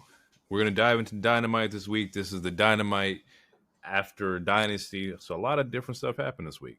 We're gonna kick it off. That this week was also the NFL draft, and Tony Khan getting a lot of views, a lot of action. A lot of people asking why does the son of the Jaguars have on a neck brace, or son of the Jaguars owner has on a neck brace. My original note here was like, who would have thought that the brawl-in footage would lead to Tony Khan with a neck brace through the NFL draft? That the whole angle is being flipped right now through the NFL media. They're, like, he's keeping kayfabe alive, but wearing the neck brace, which I appreciate. And like in hindsight, this shit kind of worked out for him. Kayfabe to a degree. Until this man, to a degree, because he was turning his neck and he shit gets the opportunity. Yeah, that shit was funny. He was definitely moving his neck. But he gets an interview with like some ESPN or NFL Network analysts. They're talking to him about AEW and just exactly what happened. And somewhere along in the interview, he says AEW is like Pepsi of pro wrestling, and that the WWE is like the Harvey Weinstein of pro wrestling. And I'm like, fucking hell. Like, the dude was so close to where all you had to do was be like, you know what? AEW is where the best wrestle. That's what they've been saying. That's been their shit. That's your spiel. AEW is where the best wrestle. Check us out. We're XYZ. The Weinstein jab was kind of it was kind of wild. I wouldn't even say kind of. It was not. It was like, I don't want to say kind of because it was like, is it warranted towards Vince? Yes. Would you say that shit? No. Should you say that shit? Absolutely not. You shouldn't sit there and like talk about Weinstein and shit like that, because we all know what the fuck Vince did. Right, but he wasn't talking about Vince. He was talking about the WWE. Exactly, and that's where I don't like it either, because then you put that on the whole company, and like that's not what them people who work there is about. That's what they're trying to get away from. Yeah, in essence, essentially, Tony called every single worker a sexual predator, and he said the WWE is the Harvey Weinstein of wrestling. Yeah. He didn't say no. He didn't say individually anybody, but he called the whole company. He called the whole company an evil juggernaut in the Harvey Weinstein. So essentially, what you're saying is that whole company is a bunch of predators or something. Like but it's also like if they were asked him a specific question about Vince, then that's warranted. Yes. But I think the thing is I hate about it, because it's like we're talking about the talent and the people that have been there at WWE. Absolutely. But this juggernaut of WWE was built off of some weird ass Weinstein motherfucker. Should I say it? Would you say it? Would I say it? Fuck no. But he's not lying. Well, that's who Vince is. But I wouldn't say that shit. Talk about your company. I mean, yeah, we could talk all day whether he was lying or not. I just look, at the end of the day, that was not the time to say that. It's like you were on NFL Network. You had the chance to put on your own, put it over. They already had multiple spots of you like talking about you being in this neck brace. Like they're buying the bit. They're into the bit. Like they're buying it, and you have the chance. Like, and then you still take a shot. So, there's just multiple problems with it, because one, it was unnecessary. Two, it was definitely uncalled for. It was offensive. It's offensive to anyone who's a victim or a survivor. At least in my, I mean. It's offensive. I don't know what school you went to, but comparing a soda to a criminal, to Harvey Weinstein, doesn't make insane. The comparison didn't even make any sense. It doesn't make any sense. It's like, oh man, our podcast is the Simply Lemonade, but that other podcast, man, they kind of like the Adolf Hitler. Like, what are you talking? Like, what that's the Diddy over there. Yeah, like that's, what? They like, what are we like? That's not a comparison. It makes no sense. And like, the only thing that like I know what he's doing. At least I don't know. I don't know what anybody's doing. But I'll tell you what I think. I think that Tony is grade A troll. Like, bad troll. Not good troll. Bad troll. To where he knows that anything that he says negatively will get the views that people want. It gets the reaction. It gets what people want to talk about. Yes, there will be some people who come out and like, I don't want to go to an AEW show because of what you said. That shit's fucking insane. I don't like that. but he understands that heat is eyes. He understands that whatever he says will get people to come in. That's the thing about the Punk shit. The videos that it got people to watch. It's weird and it's dumb, and I wouldn't use that shit. But he knows that's what it is, bro. Like he can say this dumb shit, and people will tune in. It's like all publicity is good publicity. I mean, like that's a saying, but at what cost? Yes, at what cost? Because it goes into what we were talking about with Jericho. Is like he was getting heat. Like people were saying, "Go home." And I know as a wrestler, and in his mind, just based off of what we know about him, as far as like his internet version, like he thinks like, "Oh, we're doing good, man." Like, don't worry, Hook, you'll get your win back. Like so. In this sense, Tony Khan probably think like, "Hey, they're talking about us. They're talking about us. Yeah, but they're talking about us." But it's like, dude, like even then, like you gotta read the room. Also, using it doesn't matter what company or. Okay, just fuck wrestling. It doesn't matter what we're talking about. Using sexual assault as a way to have a gotcha or to dunk on somebody, or like, it's not cool. Like at the end of the day, we have to think about the fucking victims. Like using Vince's allegations to be like, "Oh, this is why my company's better," is not a good like that it misses everything else. It's not a good look. It's not. But the other coin of that is that like we've sat here and said no Diddy before. Yes. Like that's offensive and dismissive to the people who's actually been touched by that man for sure. Which is why we should go back to pause. We should. But like that's what that shit is, and not to laugh at that, but it's like that's the fucked up parallels of the fucking world. Like the thing is, as a business, bro, like focus on your shit. Like you had the opportunity to put your shit over on top, but nobody wants to hear the nice guy talk about their business. And there's a reason why people like the Skip Baylesses. There's a reason why people check out the Joe Rogan podcast. It's like the nice guys nobody wants to talk to them. Nobody wants to listen to them. Yes. And it's fucked up. That's just the world. That's how the world works. Humans love controversy. We love nasty stuff. We do. And I understand that. But the part that makes it not make sense is that one, Vince just he's selling all his shares, so he has zero ties, and also like you guys on this show this week just had again the lowest rating since 2021. Focus on your own shit. Like you're like you Tony Khan complains about tribalism. But he feeds it. But he's one of the biggest people in that company that feeds it the most. He knows it draws eyes. It does this. We have discourse about it, which means we're talking about it, which means somebody else is going to hear us talking about it, which means they're going to fucking look up the shit. He causes the discourse to talk about his brand. It's wild, bro. It's the craziest shit because I would never do no shit like this, but it makes sense from an aspect of like, oh, you want to talk about my stuff? Well, I'll say this. And then what you going to do? You're going to Google AEW, you're going to Google Tony Khan. Tony Khan says, what about WWE and Harvey Weinstein? Why he say that? Oh, shit. I didn't know Vince McMahon got into his lawsuit about XYZ. It's just a rabbit hole effect. It's a genius troll tactic. It's like the rich kid with a lot of money fucking with you. That's what it, and that's why people don't like it. But it's not because you can't touch them. It's not genius. I mean, it's genius to the degree because only stupid people are going to follow that. Because you also the world is stupid. Yes, I know the world is stupid. That's how we got Trump in office. But it's like, dog, you have like it's I don't know. It's just one of those things where I don't know. It doesn't make any sense. Like we're only talking about it because I mean this is like our job. This is our passion out. It's wrestling news. That's why we're talking about it. If I didn't give a fuck about wrestling, we wouldn't be talking about it. But also, it's like it's fun. It's a funny thing to say when you have Ric Flair, Chris Jericho, Darby Allin, Sammy Guevara. You have all these weird ass people that also have allegations on your payroll. Now you could argue that Brock is still there on the other side, but he's damn near been erased. Like he's still being paid, but he's distant. That Drew Gulak shit when Ronda Rousey said the shit about Drew Gulak, he's been got rid of that boy. They got rid of him. Like he hasn't been released, but he's like they wrote him off. They killed him off. They technically killed like Tony. Technically, there's a murder in NXT that's never going to be investigated. Like, kayfabe wise, swim with the fishes. Like they killed him off. Kayfabe wise, he is dead. So it's you got to distance yourself from that shit. And I don't know it. At the end of the day, it's a weird ass It's dirty comment, water, but people want to play in the dirty water. right? Like But that's just how it is, bro. It's so weird they take shots. because like They take shots every week. This just was not the time to do it.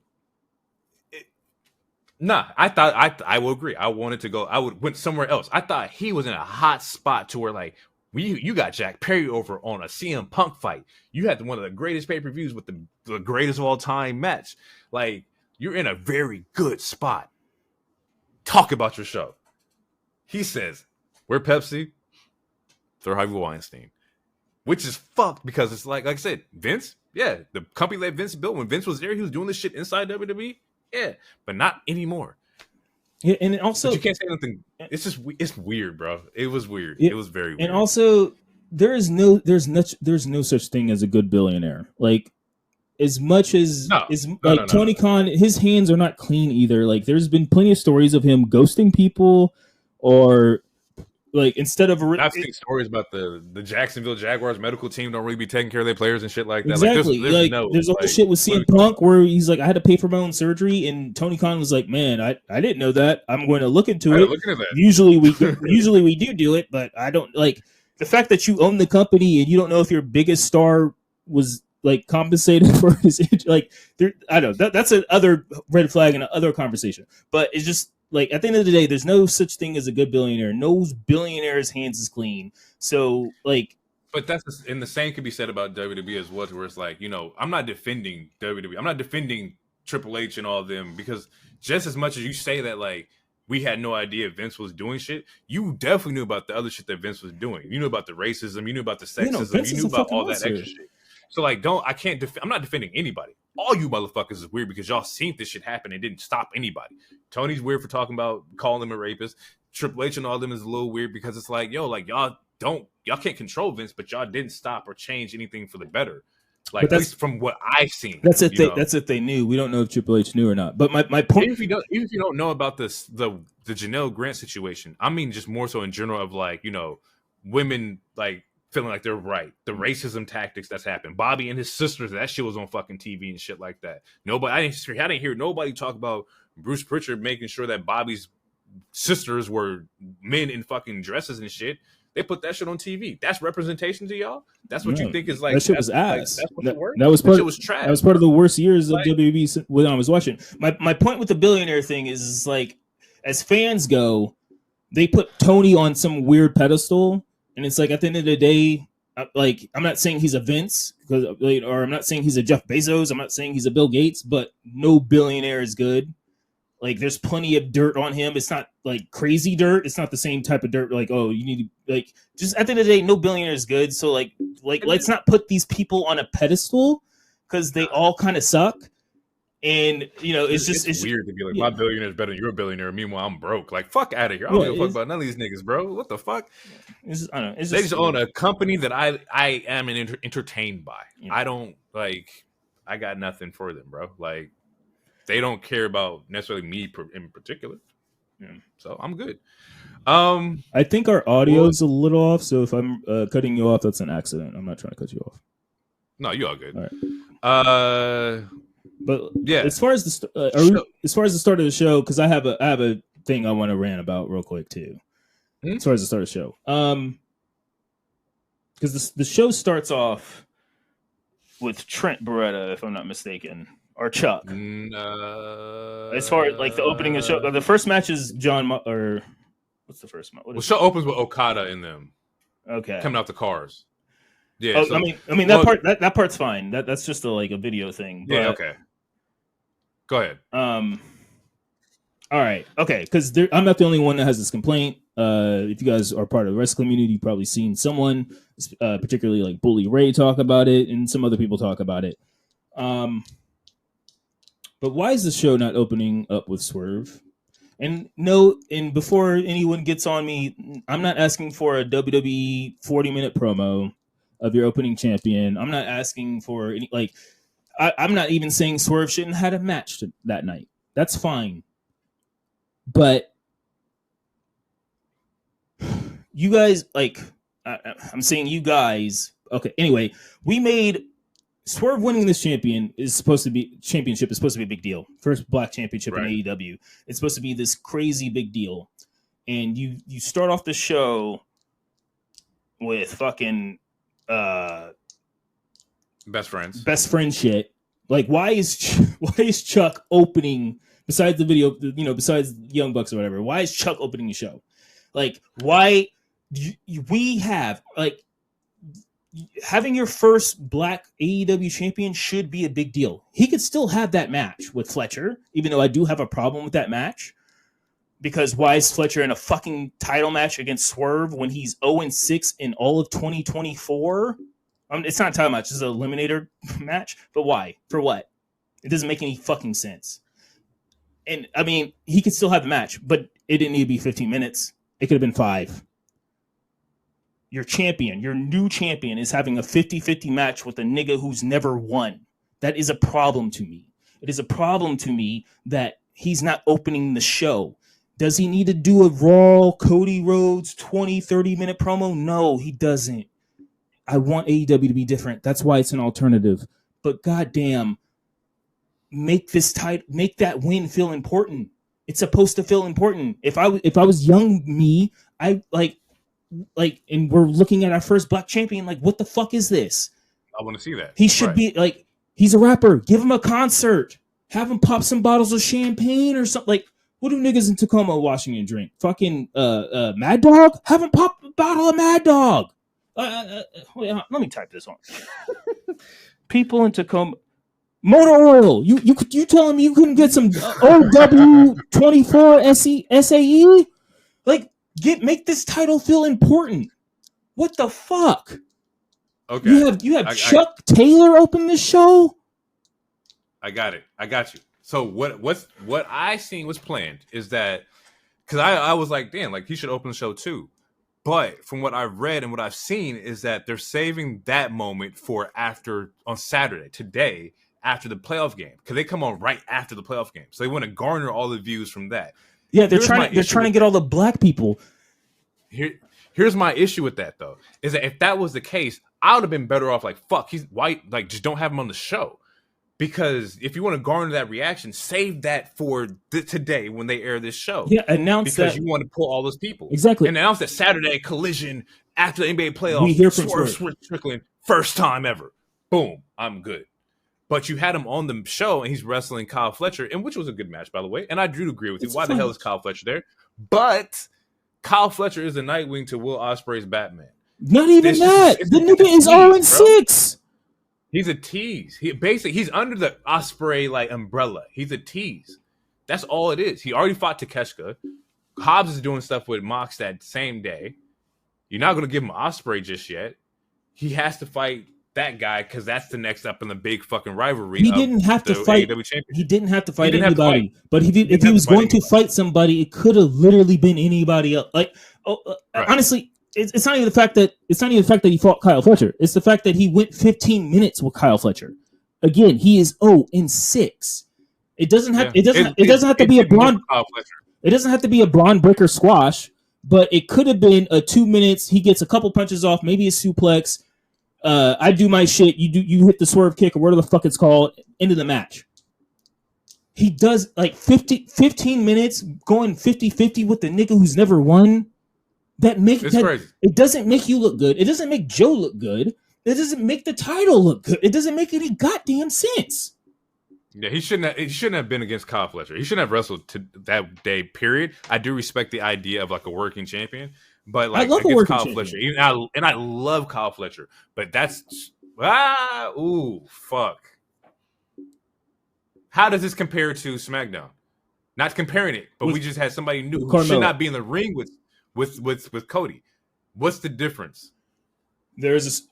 Carmelo shouldn't be in the ring with Cody. Carmelo was a first round draft pick, the first ever NXT first round. This is true. Also, Carmelo helped Cody come back from injury after his pec injury. He was the one that trained him, and it wasn't like a title match. He shouldn't be. That's also true, but he shouldn't be wrestling Cody. You shouldn't be touching Cody. He can touch Cody. Be that as it may. The biggest difference is that Cody's like 3 weeks in being a champion. He's had multiple talks, and this is not his first match technically. Swerve just got this belt, and he didn't even get to speak. And the first time he's speaking is on Saturday, to garner extra views because you're doing it after basketball, which means you're trying to specifically get black people to see Swerve. Like, let's keep it a bean. Just the same way that we had the Wingstop shit during the Asian black women match. It's the same. It's the same concept. You're having Swerve start off after the NBA match so that you can see black people see a champion and be like, "Oh, that's cool. Let me stay and watch." That's fine, I guess, but also it's not fine because Collision doesn't get the same amount of viewers as fucking Dynamite. So that means you're not holding your championship, your main champion, like you're saving your main champion's first speech to a show that doesn't get as many views as your main show. That does not make any sense. It doesn't, but it also does in a sense because we know Collision doesn't get as many viewers. Let me piggyback this off of the niggas from basketball, and let's try to bring in some of those black audience. I do agree with that. I do agree with the idea of like after wrestling, after the playoff, immediately go into whose house Swerve comes out. Don't do me. I don't need nobody else. Swerve has to open that show. If Swerve doesn't open this show tonight, it does not work at all. He's supposed to open a show. Like, it does not work. He should have opened this week. You are right. I will give you that. But the whole idea was like him doing fucking Collision, which if that was the case, don't have him wrestle Kyle Fletcher on Dynamite. Did I enjoy the match? Absolutely. From a fan perspective, I loved it. From a perspective of like champion wise, don't do that. They're good wrestlers. Of course they're gonna have a good match. They're good wrestlers and people like them. Like, but it's about the presentation and how the show presents people, because they're presenting Moxley, they're presenting the IWGP more importantly than they're doing this one. And they're having, and spoiler alert, we'll talk about it, but we're having Ospreay go against fucking Roddy, which makes that title feel a little more important because it's fucking Ospreay. Ospreay is like the biggest star in this company at this moment. And and you know, you have Mercedes going to TBS. So it makes everybody's story is like, where's Swerve's story? We're gonna figure it out. Hopefully on Collision we'll get that. But like, I do agree with that. Like, everybody else's titles feel really important right now. Like, everybody's shit feels, except for the main women's and the main men's, and that's weird, and it doesn't make any sense. As big as Toni Storm is, and Toni Storm is one of the biggest stars in that company, one of the biggest characters, one of the best characters, that title does not feel as important as the TBS right now. And that the reason why is because Mercedes and Willa has a better story, and it's Mercedes, and it's a new hire, and all yada yada yada. You got Moxley, who's one of the biggest stars. He just got a different company's belt, and he has a match with Will Hobbs, and that had more time than Swerve. Yeah, I would just would not, but you can't not have your champion on to show that he wins it. I don't know, it's fucking which is weird. Why he should talk. But like, the fact that I have to fact that I'm defending Swerve makes me upset right now. But the way he's being presented is like, dude, like it's giving transitional already, and it's only been the first week. We'll see. We'll see. All right, let's go to the show. We'll see. We kind of briefly talked over it, about it, but Cassie's music hits. Trent Beretta's dragging him out to the ring. Trent's talking to Chuck, or calls out Chuck Taylor, tells him he spent the last 5 years behind this narcissistic prick. He was supposed to be the mascot, but he took over. Tells Chuck to give the people what they want. Basically wants them to choose a side. Chuck attacks Trent with the mic and says he won't fight him. He says they won't clear him for a match in the ring, so fuck it, he'll fight him in the parking lot. Which I took that as a hint that could be a street fight, a double or nothing. I wouldn't be surprised if you do Trent, Beretta, Orange Cassidy street fight. Like, that just seems like something that they would do. Two best friends fighting with no rules. Mox ends up, we get a Mox promo. He cuts a promo on Hobbs. Gives a lot of praise to Hobbs and the power of Hobbs. Talks about the Callis family taking out his friends. You know, just hinting at, like, you know, Ospreay knocking out or taking down Claudio and Daniel. Goes on to say tonight he's going to remind the world of who he is when all the oxygen is pulled out of Hobbs' lungs. We then get the Swerve Kyle match, which I thought was, like I said, just an entertaining match. Once again, do agree that it should not have been on TV per se and not for the title. I don't fucking know, but it did more for Kyle Fletcher than it did for Swerve. It shows Kyle Fletcher working against, like, I think it did because it didn't make Swerve look good. It didn't make anybody look good. Kyle Fletcher. It didn't make. it didn't make Swerve look good because he went 15 minutes with Kyle Fletcher, but Kyle Fletcher did go 15 minutes with the champion. Be that as it may, how that looks, it does look good that you can go that long with the champ. Kyle Fletcher went 15 minutes with Ospreay 2 weeks ago. Yeah, he did that too. The match didn't do anything for either character, which is why he shouldn't have fought Kyle. He should have just fought. He should have fought someone from Dark Order or something, and it shouldn't have been fucking 15 minutes. He shouldn't have fought nobody. Period. He could have fought somebody. Could have been a 3-minute match. Swerve kick that nigga in the temple, then do a concert. I'm your champion now. I did this shit. Thank y'all niggas. I'm the first black champion. But they're gonna save it for a show that no one watches, and on the gamble that niggas is gonna not change the channel yet. And I mean niggas as in actual black people. They're gambling. Like they were like, let's save it for Saturday and hope a nigga doesn't change the channel on TNT. That's just black people don't change the channel. They will leave the channel on. I've seen Super Bowl games at Thanksgiving. That they will be on NBC for 3 hours while we eating leftovers. The second time. That's because they eating, bro. But if it's some bullshit, you know damn well your mom or auntie or somebody's like, "Will you change that damn shit? Put on some fucking Family Feud." Like, come on. Like, yeah, it's like I said. We'll see. I have my feelings about it. I'm going to let it play out. I will let it play out, but I just want to say I'm upset. Yeah, it's a fair reason to be upset. I'm defending Swerve. Y'all got to be upset. We get a backstage interview from Renee. She interviews Thunder Rosa. Thunder Rosa mentions how she's proud of her accomplishments. She's not making excuses for her losing. We then get Deonna Purrazzo in there, and they just start brawling. So the next story is going to be Deonna Purrazzo, Thunder Rosa, which I'm cool with because Deonna's a great fucking wrestler. Thunder looks great from her last match at the pay-per-view. Give it to me. Next match is Mina Shirakawa versus Anna Jay. Shout out to Deonna for not being stuck in ROH yet. She trying. She doing her artist. Anna Jay, Mira Shirakawa. This match was ran a couple weeks back on ROH. I remember watching it then. It was a quicker match. This one's a little bit longer. These Stardom girls, or this one, Mira, solid. It's a mixture of like technical wrestling, like submission, and with a little bit like luchador style. Like I ain't never seen them wrestle, but if all the talents of Stardom can really go like this, I'm very impressed, and I'm looking forward to the rest of them and what they can do. Also, they're charismatic. Their gear is solid. The music is energetic. Like they have a way to get over without actually speaking into the mic or doing a promo or anything like that. We talked about it before. Japanese stars have a certain swagger. They got it, bro. They got it. Every company, every company, they got it.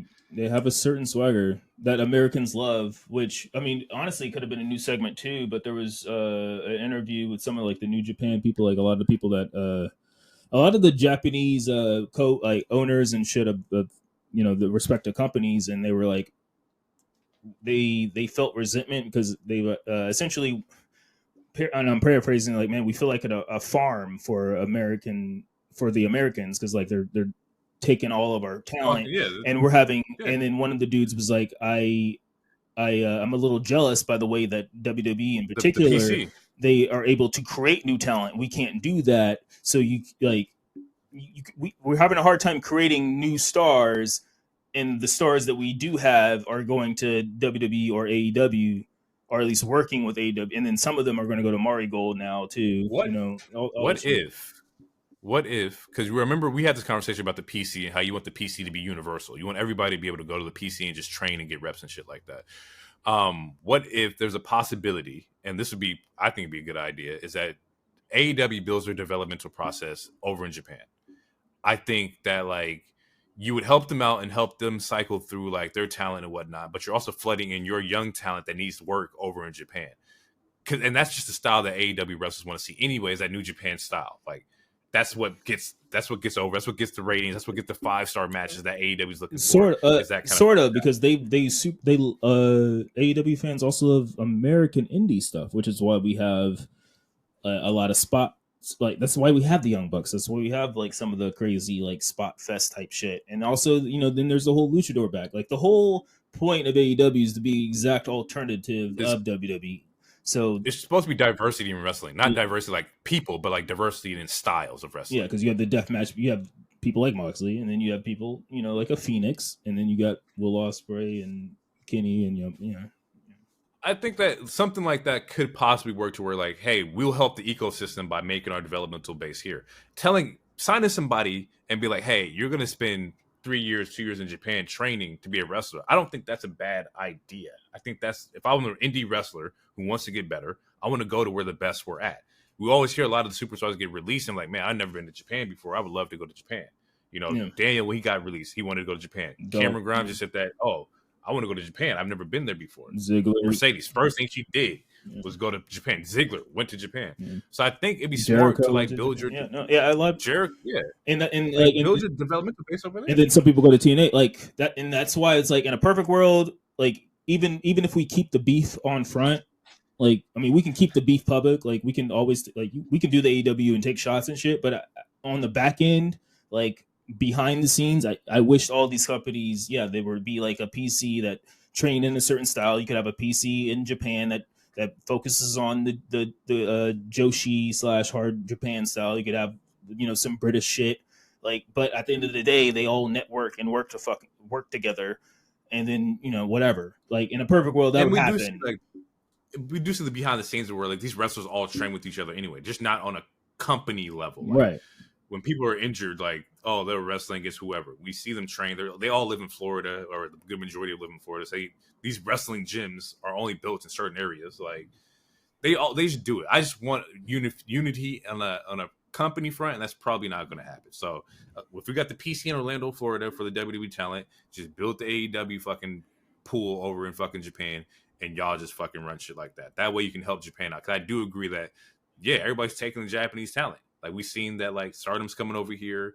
AEW just not AEW, but WWE just signed Julia. Like so, like they are getting pulled. They are getting poached out the talent pool. Yeah. And we got Shinsuke and Asuka, which Cheetah, like Cheetah's fucking amazing. Like there's a lot of these talents coming over that's just getting plucked from like Japan. Anywho, Mina's fucking great wrestler. Loved her like style of wrestling. Mina ends up getting the win. Her and Mariah may come out. They celebrate afterwards. Apparently, they were tag teams over in Stardom, so they have a connection there. Yeah, the story hasn't been and fleshed out super well, but there's been a lot of girl on girl kissing, which I'm not mad at that part. They get attacked by Anna Jay after the match. Anna Jay just a little, kind of mad that she lost. Tony comes out to help Mariah. We then get Serena Deeb pop because she's going to be the next challenger to challenge Toni Storm. I love Serena Deeb, but I ain't seen Serena Deeb in a minute. I got to look at the match, the cage match, to see where the fuck or where she's been at her last match. But Serena Deeb was great. Probably I saw Serena ROH Deeb or some shit. I remember the last promo I saw. It was right before the last promo I saw her was. It was sometime in February because she called her because she called herself the final boss, and then like a week later, that's when The Rock started calling himself the final boss or some shit. So she had a that fucking sucked. I mean, it's not an original term, like because there's Mako Satomura, whatever her name is. She was the final boss, and then Joe had a shirt the other month that said "final boss" on it. It's it is what it is. It's been around. It's one of those things. Yeah.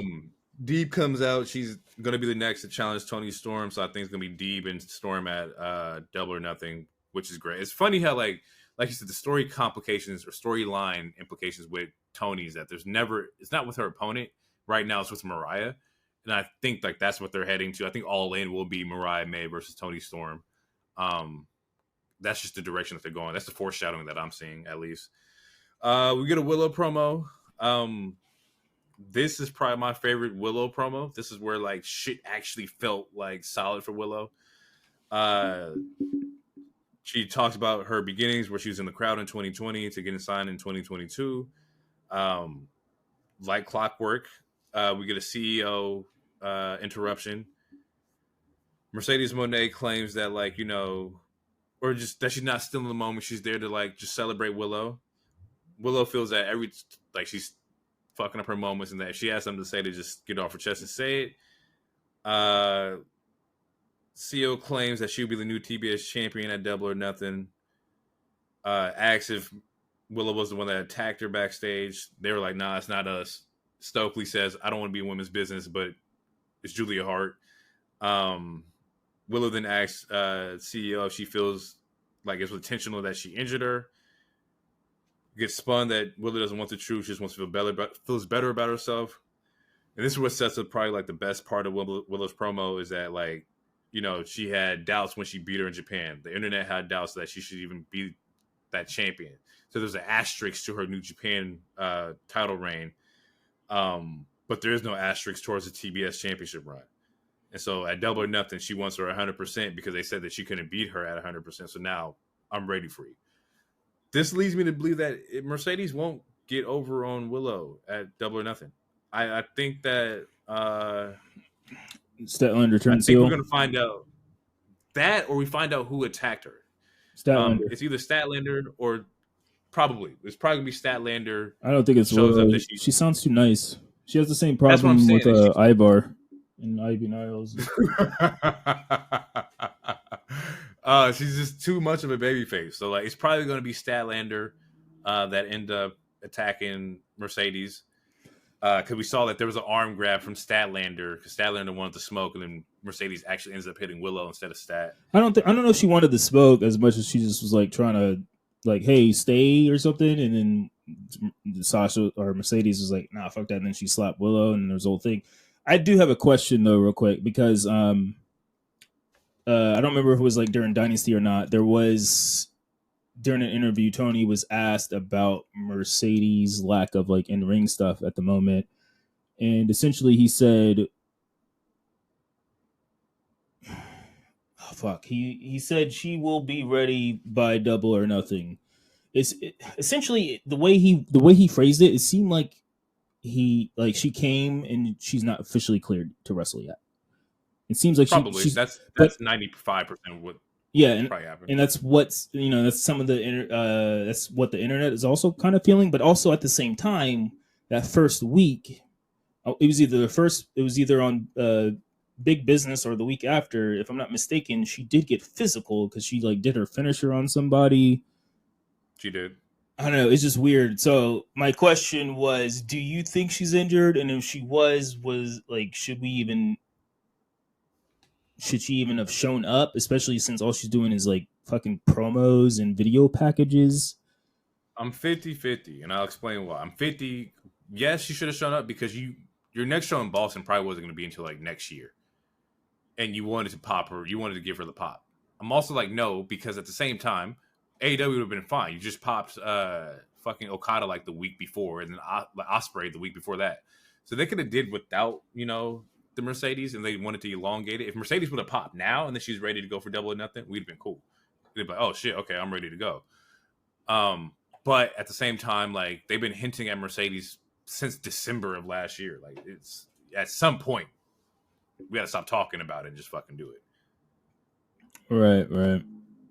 Word. Yeah, that's why I feel like they should have just put the title on Willow a little sooner.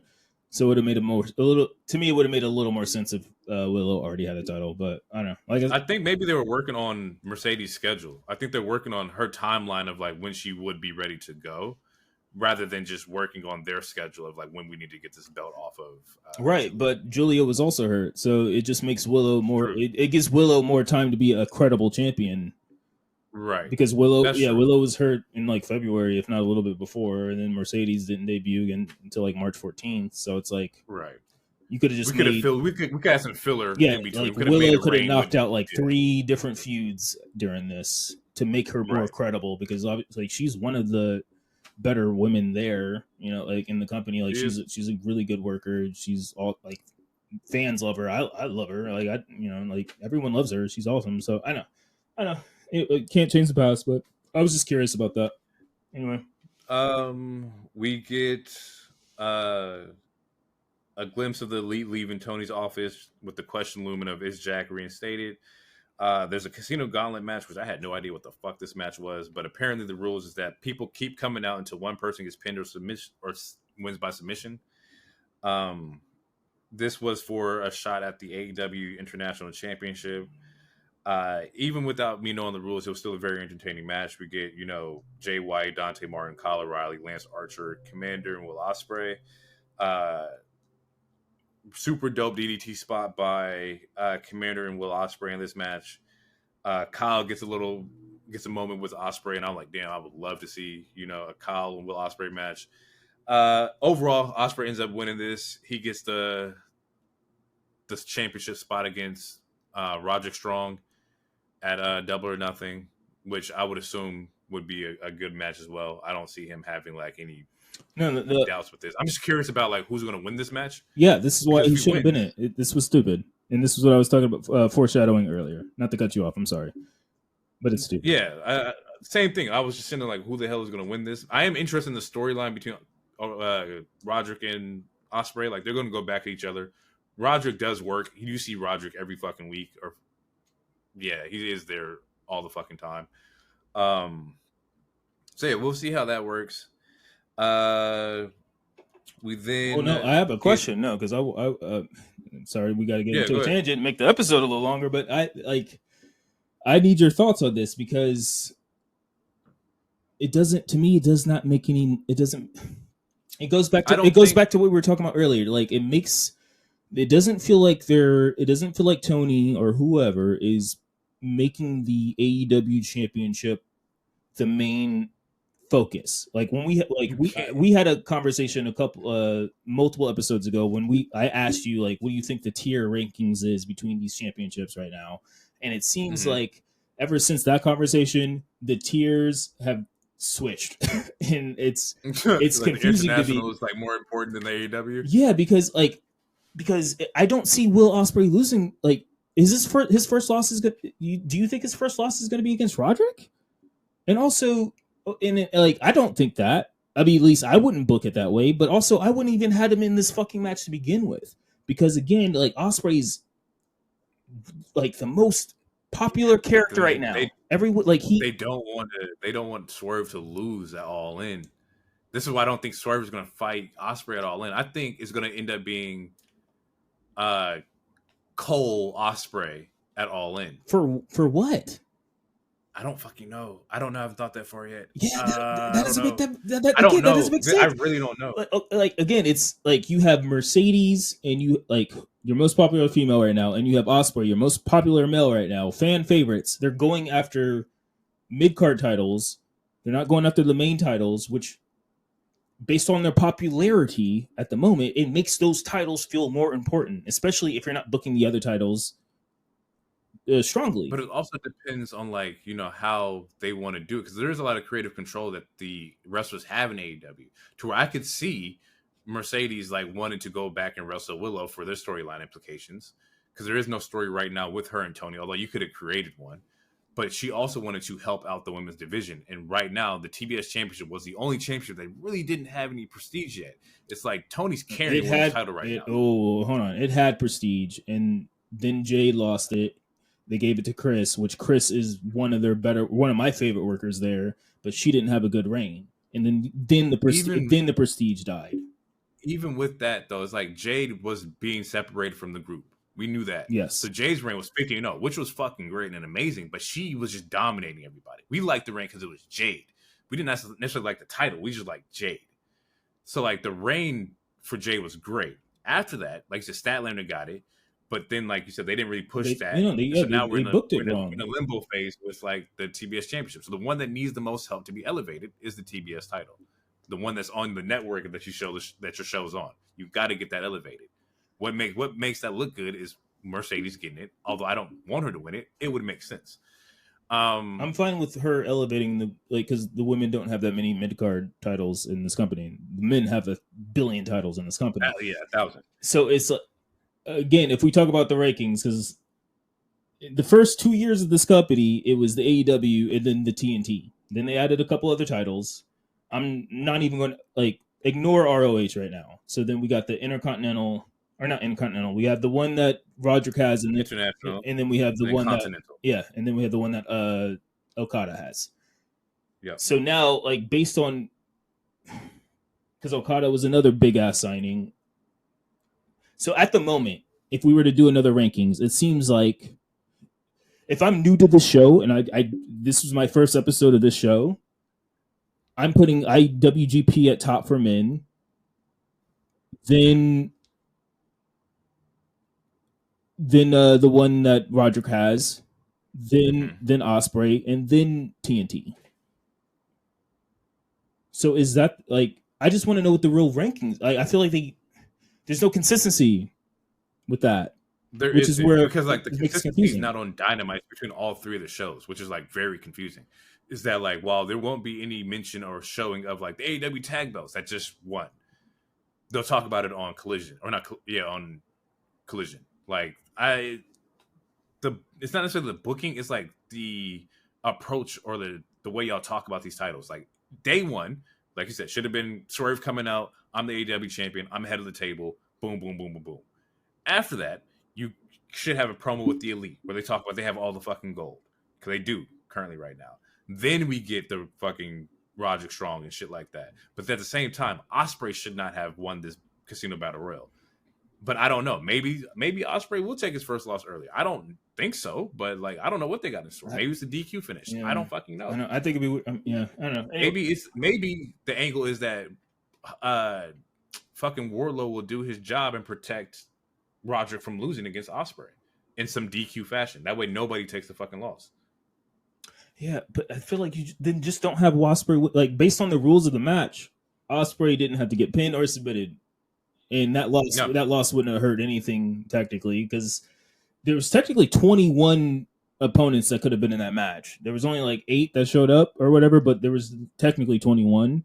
And yeah, he didn't have to be pinned or submitted, so it's like he could have lost that match. He didn't have to. I feel like they put themselves in the corner. I let it play out, but I feel like they put themselves in the corner because to me it doesn't make any sense. But they did. It's going to be very interesting how they move out of this. Like it's very weird, but we've seen AEW can operate in uncomfortable situations, especially when it comes to booking. Breeze through this real quick. We get a Jericho learning tree promo with Big Bill. Big Bill wants to end up joining Jericho. As far as the learning tree, another stable, his 4th fucking stable, I think. He is, and the thing is, he got music and new graphics for this, so he is actually the learning tree version of Jericho. I have thoughts about this character. I think this character is going to be somewhat of like the weird, like religious cult kind of like guy where he's smiling around. He wants to help everybody, but he's deep down is evil. And if that's the case, he's going with the idea of Jericho with Big Bill and probably 2 other people to kind of form this weird like Far Cry 5 like cult kind of like leader. I think you go down to ROH and pick up the Righteous because they work with Lance Archer. I think that'd be a really good like stable that you can pull off into All In. We get a Don Callis promo where he's asking Will why he didn't use the Tiger Driver on Kyle. Kyle says he doesn't want to break anybody's neck. He says he won't do it after Daniel. Don Callis don't give a fuck. He wants you to break everybody's neck. He said Roger Strong got a broken neck, and if you need to break it again, so be it. We get a Mox versus Hobbs match. Solid match. I like this for Hobbs. It puts him in a very good light. Him and Mox are working really well together. Hobbs is sideways slamming Mox everywhere. He had a nice little T-bone suplex. Mox actually pulled off a very solid German on Hobbs, but Hobbs no-sold the shit out of it. Hobbs fakes a knee injury or sells a knee injury during the second half of the match, which leads into the paradigm shift DDT. The Mox then puts Will into the sleeper. As he said before, he's going to take the breath out of him. According to sources, that wasn't a work. He might legitimately be injured. Have an injury? Damn, that fucking sucks. Yeah, hitting his knee on the turnbuckle or whatever. Yeah, I saw that. Yeah, but I don't know. We don't know yet. But according to sources, it probably is not a work. I don't know. We'll see. Hopefully, you get better, Hobbs, because you are definitely a solid superstar. Could just be a stickler or something. We then get a very Jujutsu Kaisen version of Konosuke at the top of the ring, looking at Mox as like he's going to be the next challenger for the IWGP, which makes sense. I could see New Japan like, hey, like put them on because they control who gets booked for the title, and control the booking of the title, who wins and who loses and shit like that because it's their fucking belt. So if they want Konosuke versus Mox, I think that's a good fucking idea. I don't think it's gonna win, but yeah, I mean, I like Konosuke, so I'm here for it. But I don't think it's gonna win. Get a Shibata calling out Jericho for next week, so we get Shibata versus Jericho. As we get back in the ring, Shivani introduces Jack Perry. Perry says it's one of the best days of his life, but he actually has business to handle with Tony Khan. Tony then comes down. Jack says it's been a long, long road, and that 5 years in AEW has changed the world. There's been ups and downs, but he's only wanted what was best for AEW. Tony seems like this is welcoming. He sees this very heartfelt. He ends up giving Jack a handshake. Jack then puts on like the biggest smug smile towards the camera and gut checks Tony with the fucking mic.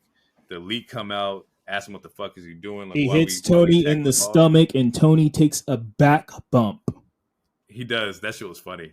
That shit was fucking It's hilarious. funny, but it makes no fucking sense.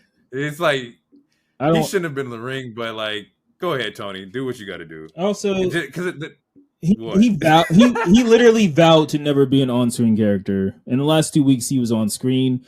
I'm fine with changing your mind. I'm pro change your mind. I'm pro human growth, which is why I say people just shouldn't say shit sometimes. Because, you know, he said, "Oh, I'll never be like WCW." He does a lot of shit like WCW. He said he'd never be an on-screen character.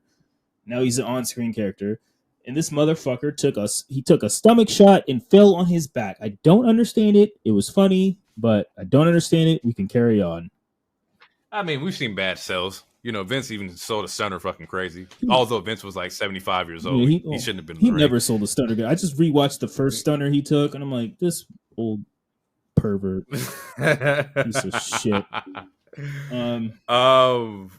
Yeah, he gut punches him. The Elite come out, seem to be mad at Jack for attacking Tony. They pull Tony up in the way that somebody would take an EVP trigger. The crowd thinks that he's going to take an EVP trigger. And Okada's like, no. Yeah. Okada gives a double thumbs up. We see Matt Jackson hit a Meltzer driver on Tony. Leaves in the ring. Refs comes out. They're pissed off at what the hell are you doing. Locker room spills out, but nobody takes a swing at the Elite for damaging their boss. Took them a long ass time to come out too. Yeah, man. I will say though, actually, I'll let you finish because I'll give credit where credit is due real quick. Locker spills out. We get a shot of Shahid Khan even checking on his son. Yes, dope shit. That is dope shit. The fact that that's the show. Is his name Shanique or is it Shad? Shahid or is it Shad? It's Shaid. If it's pronounced Shad, it might be Shad. But I thought it was Shahid. Okay. He comes out, which was cool, and he actually looked concerned. It looked like he just woke up from a nap, but he looked concerned too. Like he played, he plays, which is it's cool. It's like, you know, yeah, no, that was cool. I will give them props for having his dad come out. I will give props because it looked like obviously they really protected Tony during that Meltzer driver. They did. It looked safe. It looked safe as fuck, which is good because, you know, why would you really hurt this? I mean, honestly, you don't want to hurt him. A couple of days later, it sounds like he actually did get hurt based off his comments. But good shit. I will say my only other thing with this episode is what the fuck was going on with the audio. We haven't talked about that yet. Yeah, that was it. I was going to mention that. Somebody tail into my notes, okay. But yeah, the audio was out all like. This would have been a solid episode, but the audio was fucked up. It was fucking trash. And it's like, you guys are at Daly's place. You're at your home. During the pandemic, you guys were there for like almost 2 years. Every single week. Why is your audio trash? Like, this is your home. Yeah. Like, what the fuck is going on? I don't know. But you are right. The audio was definitely fucked up this episode. But all in, this was a great episode. It was very story-driven. There's a lot of stories being told here. Callis with the Blackpool, or Callis family with the Blackpool Combat Club. Willow, the CEO, best friends are telling the story. The Tony Storm, Mariah May is telling the story. I got What the Fuck is a Learning Tree. Ospreay with Roderick. Like, there's a lot of feuds and potential lines that can be fed here. So we were definitely getting more story content in AEW. Shout out to them. They're listening. There goes your stories. Smackdown draft. We don't want to go too far over, but we will knock this out for you guys. Let's do it. All right. Heyman announces at the very beginning of the show that Roman is going to withdraw eligibility from the draft because he deserves it. That's the fun. What he AJ Boss man. SmackDown is look. Rock created SmackDown. AJ was the house that SmackDown built, but Roman saved SmackDown during the pandemic. He deserves that. Yeah, and he's going to stay on the show. And also, I saw. Anyway, we see the tribal chief on Raw. Honestly, I thought Bloodline would go to Raw, but especially because of Netflix stuff. But we'll see. I mean, there can always be trades. Then we go to Jackie, who's at NXT, and she's sitting with all the NXT stars. They're all sitting in chairs, seeing if they're going to get drafted, giving that real sports vibe, similar to what happened during the NFL this week. Just a bunch of people sitting down in the green room. Yeah, and seeing if they're going to get drafted. The show starts with Cody and AJ doing a contract signing. AJ starts the convo, essentially talk about, man, we're two Georgia boys. We got to prove ourselves out of WWE. He didn't say during TNA, but he alludes to that he fought Dusty a couple times, which he did. Mm-hmm. He alludes to you're. I'm assuming the same man that taught you all the stuff that I know is the same man that taught me, which was your father. Cody got to stop running into people who fought Dusty or had interaction with Dusty. Everybody's bringing up Dusty to Cody. I mean, that's how influential he is. It's true. I mean, that is true. And he literally was part of DNA. He was part of WWE. He helped NXT development. He literally helped create NXT. He was also part of did I say WCW TNT? Yeah. Well, anyway, he was a part of everything. He's everything. And yeah, Cody's honest, and Cody doesn't even acknowledge the whole father shit, which I respect, because I saw a tweet and it was like, oh, this is what Cody said, but turns out Cody never said it. It was just a fucking fake tweet. But yeah, he essentially says, look, man, not what my father did tell me is it's not about winning the title, it's about keeping it. And this isn't a dream match for me. This is a must win, which I thought was a bar. Yeah, I thought it was a bar. It's a bar. AJ had a bar in there too. He's like, the weight of this isn't just leather and gold, which is a bar. It's like, you got it now. Yeah. Let's run. You got to show. The thing is, people are already starting to get semi-sour on Cody. It's like, Cody ain't did nothing yet. Relax, bro. Let's just watch. Those are the fake. Those are the fake fans, because he hasn't he hasn't done anything. There's nothing to be sour about. You have nothing to review this with. WrestleMania was literally the season finale. That's why the last couple of weeks has been there's been stories building, but they're building shit. That's why you have the draft. Right. It's bullshit. I don't want to hear that shit. So yeah, pretty much that was the end of that. It looked like AJ might have almost attacked, but Cody was always his back was never turned. So when AJ turned, it looked like he was slightly surprised for a hot second, and then he leaves the ring. Cody leaves the ring, but that's when Triple H comes out. His life flashes between his eyes for a little bit. I don't know if he thought Triple H was cleared or something, but he looked a little confused. I don't know if he knew what was playing. That's funny. Yeah, Triple H comes out, and essentially he's like, man, since you're not leaving this show, I thought you and I could do the first round picks. You choose SmackDown, and you choose I choose Raw. And that's when we get our first round picks. And now, my side note with this is that I wanted Ava to be a part of this. I wanted her to also draft people, because there could be some people who could use a creative revamp. What was the whole purpose of getting Ava in the Big Three conversation where she's like, oh, I want to see who's going to come to NXT, because she did say this. Mm. Maybe it can happen on Raw, or maybe they do a special version of NXT. But I don't know. I thought NXT was going to be able to be in this as well. I mean, they're in, they're in the draft, but it doesn't. Yeah, obviously, it doesn't seem like she's making any picks. She was in attendance during the NXT shots, she was part of. She was sitting with them and stuff. But I smell what you're cooking. I do, actually. I smell that, and I agree with you. So first round picks. Let's get our other guest. Let's get Heroic Sharp in here. Hold on, let me get this. All right, you ready? Yo, you there? Skip. So, Lona, I got a question for you real quick. When you was a kid, did you always want to be a producer? And when did you start liking wrestling? But before you answer that, let me just say this real quick. So Raw's number 1 draft pick was Bianca Belair. That's right, the EST of WWE.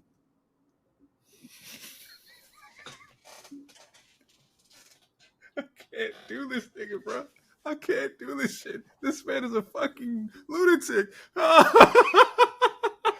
Because this man got this Bubba Shrimp, oh my god, fucking accent on fucking Shannon Sharp, bro. That's fucking hilarious. Oh man, something's not right. Now, come on now. I'm friends with these people now.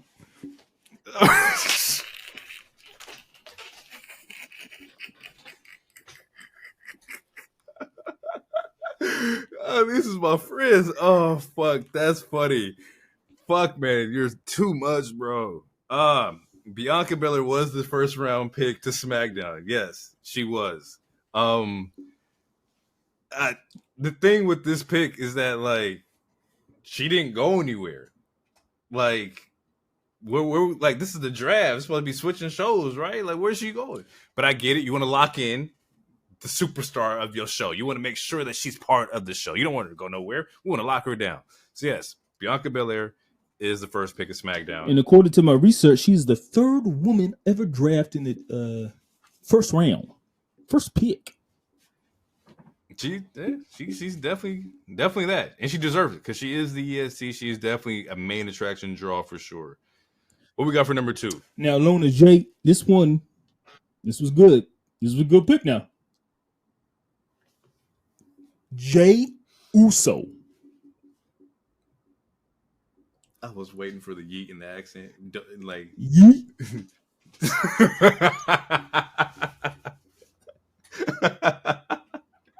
Oh, Jey Uso, also a very solid pick. Jey Uso clearly wasn't going nowhere from Raw. He was already on SmackDown. It doesn't make any sense for him to go back over there. So, yes, it makes sense for Jey to stay on Raw. And of course, he has problems with his family now. We don't want to put him back with his family. Now, for the third pick, SmackDown, they choose Carmelo Hayes. He is him. It says he is him. Now, Skip, I'm sorry. Lona J, I was just on. Look, Club JJ, we sometimes we get a little mixed up here. All right, it's fine, but these are my friends. Now, how you feel about Carmelo Hayes is solid. Carmelo Hayes is a great pick. He has definitely done a lot of work in NXT. I thought he was gonna get drafted or brought up last year, but no, I think this is the best time. I think him getting brought up during the Triple H era, excuse me, is probably the best time. He's him. He's gonna have some great matches. He's gonna be great in that mid card area. Yeah, he has. Spoiler alert: him and Cody got match of the week for me. Them boys is cooking, even with the weird like little shoulder spot that they had. But that was great. Yeah, that was a botch. We can call it what it is. It was a botch. But they look good. Carmelo Hayes, super future. I'm cool with that. Number 4. Now, like my grandma said, you don't want to miss a frog when it's on the lily pad, you know? So, for the 4th pick, Raw chooses. He is a visionary. He is a revolutionary. They choose Seth freaking Rollins. Now, Skip, I'm sorry, Lona J, tell me how you feel about that one. Oh, fuck this man up, bro. This man is so fucking stupid. Seth Rollins is a great pick. Once again, he stays on Raw. Not a lot of changes happening here. I didn't see Seth going anywhere because Seth, if he wants to, can bounce back and forth between shows. Honestly, there was no need for Seth to get drafted because he can bounce back and forth between shows. But yeah, I mean, solid pickup. No crazy changes in this first round from what I've seen, with the exception of Carmelo Hayes coming to SmackDown, which is just a solid pick. But other than that, that's what I got. Yeah, that was the first round, but it was good. It was good hanging out with y'all. You can hit me up on Club JJ anytime you want. I'll be here with Lona J. Smith anytime he wants to be. But I'm gonna pass it back to Hero. Thank you, appreciate it, man. I love having guests on this fucking show. So after Carmelo Hayes came out, he challenges Cody Rhodes, and Cody Rhodes accepts it. And, it was cool, which it sets up for the main event later, which was great. After that, we get LWO versus Legado. Back to more gang warfare. The story continues, but now we get a new thread to it. Yep. But before that, yeah, LWO. Oh, there was one. There was only one spot I wrote down, and it was this. Dragon Lee has a funny ass spot to where he runs the ropes, and I think it's Angel. It's either Angel or Humberto, but they stand on the ropes, and he like Pulls the rope he like down, falls and that out. man flies out. That shit was That was smart. That That shit shit was was great. solid. That shit was solid. But yeah, so yeah, but LWO ends up winning. Which LWO in that match, it was Ray and Dragon Lee. But yeah, Legado comes out, or the rest of Legado comes out. Santos, Escobar, and Electra, and they say, "Look, we got the footage. We got that CCTV. Tony Khan hit us up. He hooked us up, and we could tell y'all it wasn't us. Like Shaggy said, it wasn't me. Was that Shaggy? Yeah, Shaggy. Yeah. It was revealed during this footage. It was Carlito who attacked Dragon Lee. We haven't got any excuse yet or reason why, but yeah. It was fun that man saw the footage and shook. That man was like, "Oh, Shaggy, get the fuck out of here!" Like he typically people would turn around like, "Yo, Carlito, why?" He didn't even give a chance to ask why. He just hit a backstabber and broke through the arena. And like as he's watching it, he hit himself with the Drewski. He's like, "Is that me?" Like it's like, "Yeah, bro." He's like, he saw himself in 4K, and he's like, "Is that really me?" Yeah, dude, that's you in 4K. It was me. That's CCTV. Get the fuck out of here. Yeah, and he's like scrambling. He throws a fucking Dragon Lee into Ray, and then runs out the through the stands. So we finally get it. We get the turn that we've been waiting for. We've been talking about for about fucking 8 episodes now. Yeah, Carlito turned on Dragon Lee because Ray. We don't have a reason why he didn't automatically side with Legado either. He just Well, it's because Ray's a terrible person. This man's funny. He stay consistent. You have said this. Well, I mean, Ray's a terrible father, and he's a terrible human being. And I'm sure Carlito's going to be like, you brought another dude again. And he takes my spot. It's similar to say. Yeah, honestly, I was supposed to be the one. And I wasn't on main. If we go all the way back, the reason why Santos wasn't really fucking with Ray because it's like you brought Carlito in, you didn't communicate with the gang, and nothing like that. And maybe Carlito was just like, yeah, this nigga is weird. He do operate weird. Look, man, if your own son don't like you because you're a terrible human being, you don't know how to buy the proper car. I mean, the man threw his own wife under the bus the other day, which is wild because during his Hall of Fame speech, he said that she was his like MVP. But you gonna throw your wife under the bus for why Dom is not fucking with you? No one fucks with you, Ray.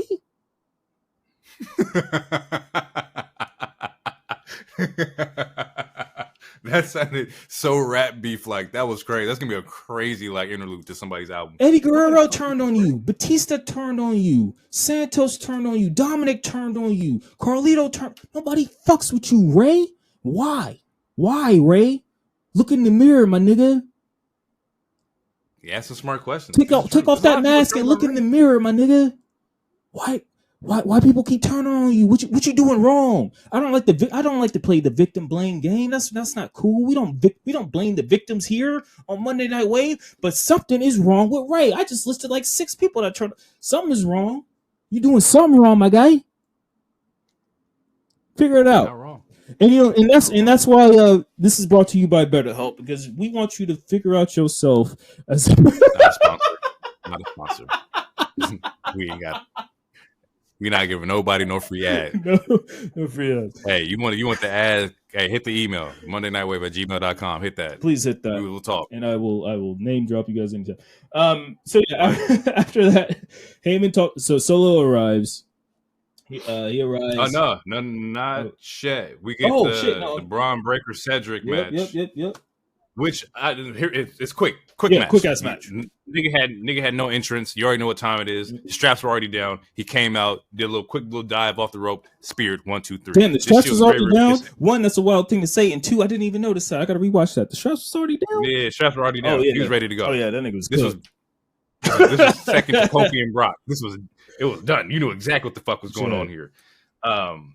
Which is fine. It wasn't fine. I hate it because it was Cedric, and Cedric's my dog. I love Cedric Alexander.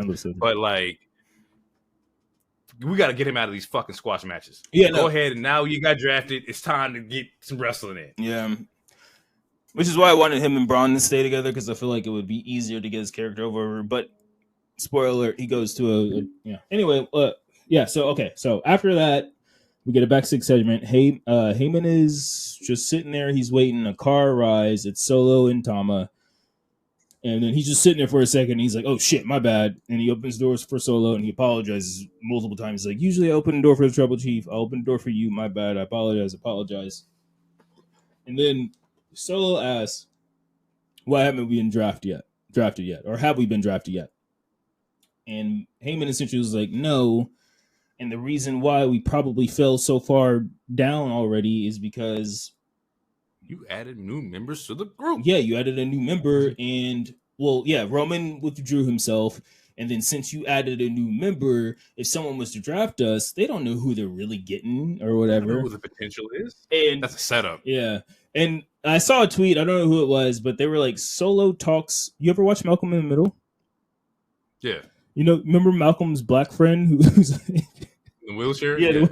He's like out of breath all the someone time? said Solo talks to him. It's not out of breath, but the way he paces himself, he's like who has been drafted yet? He's like, no one. The bloodline is coming. Yeah, it's like, why are you talking like that? And he's wearing black gloves now, which is interesting. He got the OJ gloves on. No RIP. Has the bloodline been drafted yet? Nah, we ain't, man. All right. Speak up. Repeat yourself one more time. It's like, bro, like talking slowly doesn't make you more evil. Solo, we're getting food. Let's go to Waffle House. It's like, nigga, like, all right. I want a glass of water. So during that, like, yeah, Heyman's trying to explain himself. Then Tama comes out, and then Heyman's like, "Please, God, don't hurt me, guys. Look, I'm trying to." And I'm just a messenger. And in the background, you see Kevin Owens slowly running towards them. Which there's a beam in my head. I can't figure out what it is. It's from a TV show, but I will figure it out, and we'll post it on the chat. But yeah, and so Heyman backs up. KO takes out Solo for a hot second, and he's just brawling with Tama, which cuts to a commercial break. I don't know if the second round was before that or after that, but I got the second round written here. Did we go past that? Oh, shit, we did. Because, okay, shit, we did. Yeah, okay. No, sorry. Quick recap. Real quick. Yeah, Aldis talks to Tiffany. She said she wants a title shot. Aldis is like, you can get a title shot. You have a number one contenders match. If you beat Naomi, she goes. If you beat Naomi, you go. If she beats you, she goes. And she's like, whose stupid idea is that? Then Bayley's like, ding dong, it's mine.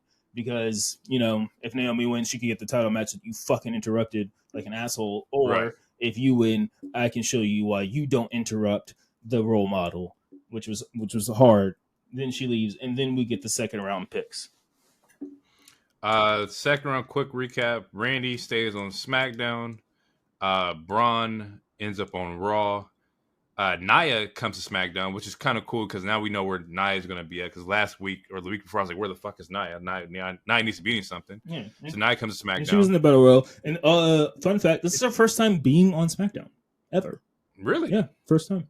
She's always been a Raw star. And then Raw drafts Liv Morgan, solidifying Liv Morgan staying on Raw. Then we get the Heyman stuff. A wild KO appears, attacks. Then we go to a commercial break. After the commercial break, we have Kayla Braxton. She brings out the first draft pick, which is Bianca. Bianca announces that her and Jake. She says that she hopes Jade gets drafted to SmackDown also, but regardless, her and Jade Cargill are facing the Kabuki Warriors at Backlash for the tag team titles. Tag team title, you're cooked. Yep. It's a wrap. Then the Kabuki Warriors come out. Good run. Yeah, Kabuki's Warriors come out. Everyone's on the ramp, essentially. They're face-to-face. Then Cargill comes out. She has her bob back. So then, there's a face-to-face 2v2. And during that, the brawl between Kevin and Tama continues and, fights through them. It goes all the way to the ring. Yeah. Solo comes out. So then we get the 2v1. The numbers game starts to happen. It gets the better of KO. And then after that, or during that, we hear, I hear voices in my head. They talk to me. They understand. They talk to me. They talk to me. Randy Orton comes out.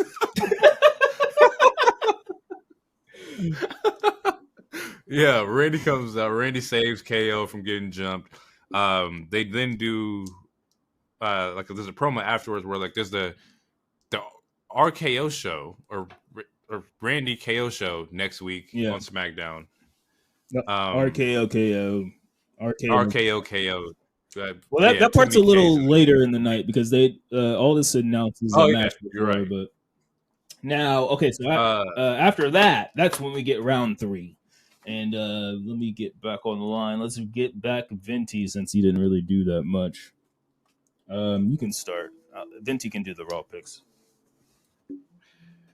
Yeah, third round was presented by the Dudleys. The first pick for SmackDown was L.A. Knight. Yeah, man, that's right. Venti, big money roll. Venti money roll, man. Money so big you call it Venti. Yeah. All these bumper clap posse boy talking, man. I'm back here and I'm doing the Raw picks with my man Lona. And for the second pick of Raw, they chose Ricochet. That's right. They chose the light-skinned man, Flippy man. Flip man. Big flips, man. Big flips.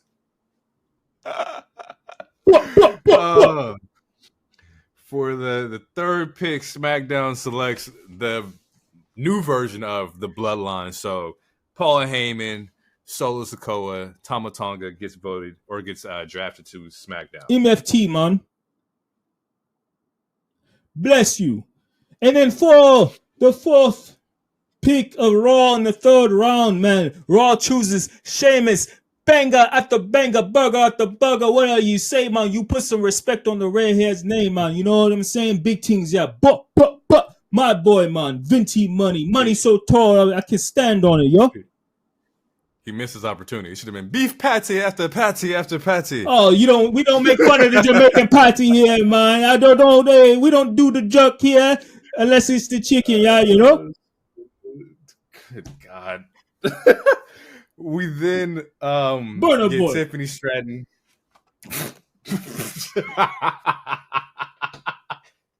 We get Tiffany Stratton versus Naomi. The match wasn't like too complicated, very straightforward match. We do get a dope fucking split takedown from Naomi. Bro, that fucking springboard, or it was like a crossbody split leg. The shit was fire. That shit was hard. Like, you cannot be mad at that. No. We don't get a lot in here. Nia then comes out of the crowd, attacks Bayley outside, bashing the fuck out of Bayley. Naomi's trying to do the match, but as she's doing the match, she's watching Bayley get fucking destroyed. Comes out to go and help. And the thing is, when you see your boy getting smacked up, you're probably gonna end up just like him. She gets smacked up, tossed into the goddamn turnbuckle. Stratton, the only smart one here, is like, you know what? I'm gonna stay out of this because this don't look like my kind of business. Yeah. Both of them get rolled up into the ring. Stratton performs the prettiest moonsault, and that's how we end that match. The only thing I hated about this match was like, can we stop with the goddamn DQs? It's driving me fucking insane. But there's a purpose for it. Yeah, there's a reason. Yeah, there's a purpose for this. There was a reason. Because it came later at the show where they're like, oh, we're doing a triple threat. Yeah. If there wasn't a triple threat, I would have been pissed off. But the fact that there is a triple threat now, we're good. Yeah, and Tiffany looked good in both of them. This is 2 weeks in a row she moonsaulted both of them. And again, like it's called the prettiest moonsault for a reason. That shit looks, the way that she looked, like it almost looks photoshopped or like edited the way she does her moonsaults. It looks so fluid. That is not an easy thing to do. And the way that she does it looks so fucking smooth. Like we should rank moonsaults. We should rank the moonsaults in WWE because there've been a couple solid ones. Yeah, I mean hers is gonna be the top for me. Her EO, Charlotte's is okay. Charlotte does do a pretty solid moonsault. Yeah, but I mean I feel like she misses more than she hits, and then Leah's is just Leah's is kamikaze. I don't feel like she don't give a fuck about nobody. But we can rake moonsaults. Yeah, so after that we get the Street Profits have a backstage with B-Fab. They talking their talk. And Angelo Dawkins, who's a Bengals fan, and they're in Cincinnati tonight. He has like a Bengals thing going on. A-Town Down interrupts. And Grayson Waller was like, the Bengals don't know anything about championships or some shit. Some good, cheap heel shit, but it was really good the way he delivered it. Then Bobby Lashley comes out of nowhere, and it's almost like an Uncle Phil to fucking Jazz, to where the way he throws them out. He's like, get the fuck out of here. It's just like, get the fuck out of here. He like grabs him by the fucking back of the neck. Good shit. Then we get another random backstage moment with the Final Testament attacking NCR, New Catch Republic. It was really quick, but Karrion Kross was like, the violence won't stop until we get what we want. Which, I guess that's... What do you want? Yeah, what do you guys want? We don't know. What do you want? I don't even know who you guys are, really. Again, why is these Aryan niggas... They're not Aryan. Iranian niggas wearing this goddamn vest. You got this old man with pliers saying, sacrifice! You got a 4-year-old man in a leather coat with pliers yelling at another dude saying sacrifice. What the fuck is going on here? I need to know what's going on. But they want something, and maybe they'll get it. But until then, the violence won't stop. Whatever the fuck that means. From there, we get round 4. Yeah, we do round 4. And it'll just be me. Linty left. I'm gonna fuck this man up. All his guests left. People, they out. I mean, I can bring them back. I mean, it's just no. To keep them where they at. I mean, they'll come back. DT couldn't show up. I mean, Loner A. I don't know where he would. I mean, we have plenty of guests. We're building a fan base. We do. We're building a fan base. We are. Shout out to them for coming on the show. We respect them. 4th round, AJ Styles to SmackDown. Once again, there's not a lot of changes. No, there's not a lot of changes tonight. He's in a fucking feud with Cody. I didn't expect him to leave anytime soon, so shout out to AJ. Yeah. For the second pick with Raw, they choose all of Alpha Academy. Which was cool. 3, once again, no changes. We're still here. Hopefully, Raw is better because there wasn't really any surprises or something that I was like, oh, damn, I'm interested in. Yeah. Besides, the NXT guys. I think there was literally... someone did... I mean, it's not hard to do, but I think there was literally 5 different legit changes. Like Nia Jax, never been on SmackDown. Andrade's on SmackDown. Andrade was the 3rd pick, by the way, people. Yeah. He's on SmackDown. And then number 4 for this round was Kiana James in NXT call-up. And I'm unfamiliar with Kiana James. I've never seen her stuff. I watched a little bit early of NXT last year. I thought I saw her, but I didn't know she was ready to be called up. She's cool, and surprise! After she got her call up, they did a small video package, which was very short and sweet. So if you don't know who she is, you saw a little video package to understand who she is. So she just didn't show up out of nowhere. The businesswoman. She had a businesswoman gimmick to assistant or some shit. But it was cool. After that, Nick Aldis announces the 2 new matches, which we already alluded to. We get a triple threat with the women, Naomi, Tiffy Time, Bailey, and then he also announced RKOKO versus the Bloodline, which, if there's any perfect time for Fatu to debut, this might be the perfect time, or we'll see what happens. Yep. But, I mean, maybe Jimmy comes back. We'll see. But, I don't know. Yeah, I have a feeling that match is not going to end with a winner, but who knows? But it's cool. I mean, Tammy, in typical Bloodline fashion, do they ever really end with wins? Yeah, no, not really. And also, it's cool. Tama has literally been here for 3 weeks, and he's on his first PLE. Yeah, undeniable talent. He's already polished. You don't really need to have him go through the ringer when he's been in New Japan, just solid. He's like with AJ. Like they just threw AJ into the Rumble because he's that fucking good. Yeah, Like, I mean, even Shinsuke and Asuka did like a couple months in NXT, and that didn't like but hurt we've them. talked about like the transition between like the non-English speaking, like finding Right. your home and just getting Yeah, we did talk. reacclimated Yeah. with like Yeah. we're now set up with the main event: Carmelo Hayes, Cody Rhodes. I think this was a big moment for Carmelo to debut against the WWE champion. This was really fucking solid. I don't think I've ever seen a black superstar debut against the WWE champion. Like he's in rarefied air. Yeah, Like that's it's cool because his debut in NXT was against Adam Cole, who I think was the champion at the time. If not, he was still like up there. And yeah, so then he kind of does that. He kind of repeats that, which is awesome. And then also, it kind of gives. I haven't seen anyone say this, so this is a whole fresh opinion. But it kind of gives like it. It gives John Cena vibes when he debuted against fucking Kurt Angle. To me, like, it knew. come in talking shit. Yeah, I want to hit I the mean, top yeah, dog. he didn't hit him with the "this is ruthless aggression," but like early in their show, he came up and he's like, it's funny you say if you I aim can for see the that. king, you don't miss. Well, guess what? My catchphrase is I'm I'm aiming for the him king. and I don't miss. So like, let's do something.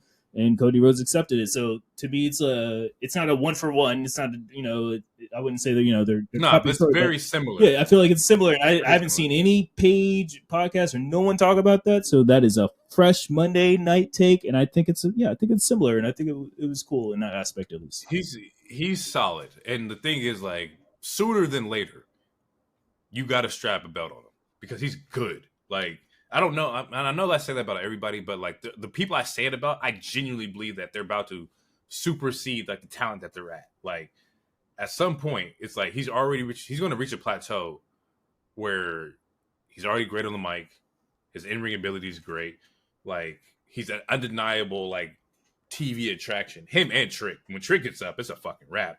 And I got a whole second like side story about Trick. Like Trick's about to run the CW era. Like he's about to be Trick Williams CW. Like he's gonna fuck that shit up. So like, yeah, like these talent, these black talent, bro, they coming out and they hitting, bro. Like they are hitting. Yeah, they're hitting. I think I'm a Carmelo fan. I think obviously he still has some stuff to work on, but this was a great showing. He's already had a couple other showings on SmackDown. They clearly fuck with him, otherwise he would not be getting these opportunities and these chances to showcase himself. I could see Logan Paul versus Carmelo. Yeah, I can see that too. If I had to, like. I feel like they're playing. It's cool because I feel like they're playing long game because Braun was drafted to Raw and he's on SmackDown, so I feel like they're trying to keep them away, similar to how they're keeping Rhea and Bianca away. But Yeah. if I had to say like who's more ready for a single title run, I would put it on Braun first. Really? I would give Braun a singles run before I'd give Carmelo. I think Carmelo still has some as far as his moveset. Like I don't really like his finisher that much personally. I feel like there's some like everyone can like there's still opportunity to learn. Everyone's still learning, no matter where you're at in the ring. I just feel like there's some still stuff like there's some stuff you can still work on. I think he should be like in a if SmackDown's a 2-hour show and it's going to be on USA, so it's like again like you can only put the talent there they only have so much time, especially depending on who's on the show. Like hypothetically, let's say Roman comes back, that's a guaranteed 40 minutes where someone's not going to get time, which is one of the problems that Cameron Grimes ran into. Besides that, Vince was still like having a power struggle. So honestly, I don't see Carmelo getting a title run anytime soon. I think it would benefit him to be paired with somebody so that he makes sure he gets camera time. Well, I think he's going to get camera time regardless because he has an aura. Like he has star appeal all over him, so he's going to get camera time regardless. But I mean, personally, I would put him like in a tag or something, just for a little while, and then have him break out of that, like add him to the Pride or some shit like that. Or The thing with Braun that I would say about Braun is that he's already knows how to get over just with his character. I think Mel is a better talker than Braun. I think when it comes to like mic work, character work, I would go with Carmelo. But Braun is like the theme song is hidden. the spear is hidden. Like he's already like TV showcasing what he's able to do, to where it kind of alludes to what you were saying about maybe like Melo's moveset isn't like the best yet. I think, But I think Melo, yeah, Melo's solid. I think on the mic, Carmelo's character comes off better. But as far as being convincing, I think Braun on the mic is more convincing as far as what he's trying to portray. If that makes more sense. Like he just comes off more convincing, and it's not saying that Melo comes off scripted or fake or anything. It's just. Do you think he's ready? Would you have kept him down another year? Oh no. Like you would have. I think he's ready for the main roster, 100%. And I think tonight proved, like, regardless of that one botch, that match proved it. And he already had a match against Grayson in theory, like that. He is ready. I just don't know, especially since you're on SmackDown, and that again, it's a 2-hour show.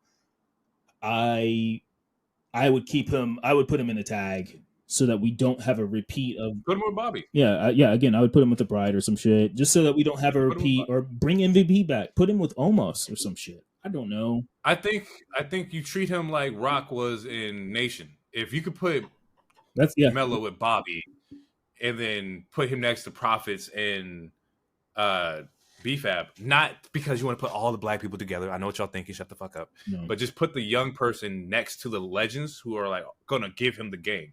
Mm-hmm. And then he turns on the Pride and like, I'm better than the Pride because I'm him, kind of thing. Yeah, I think that would be kind of tight to see. To me, that makes the most sense. And like, and even in the 2K game last year's 2K, so 23, there was a slight storyline where he was part of Hurt Business, sort of. And that's a video game, whatever. But it made sense, like the way that it was written. It made sense. Give him a vet. Again, it's a 2-hour show. He's only going to get so much screen time.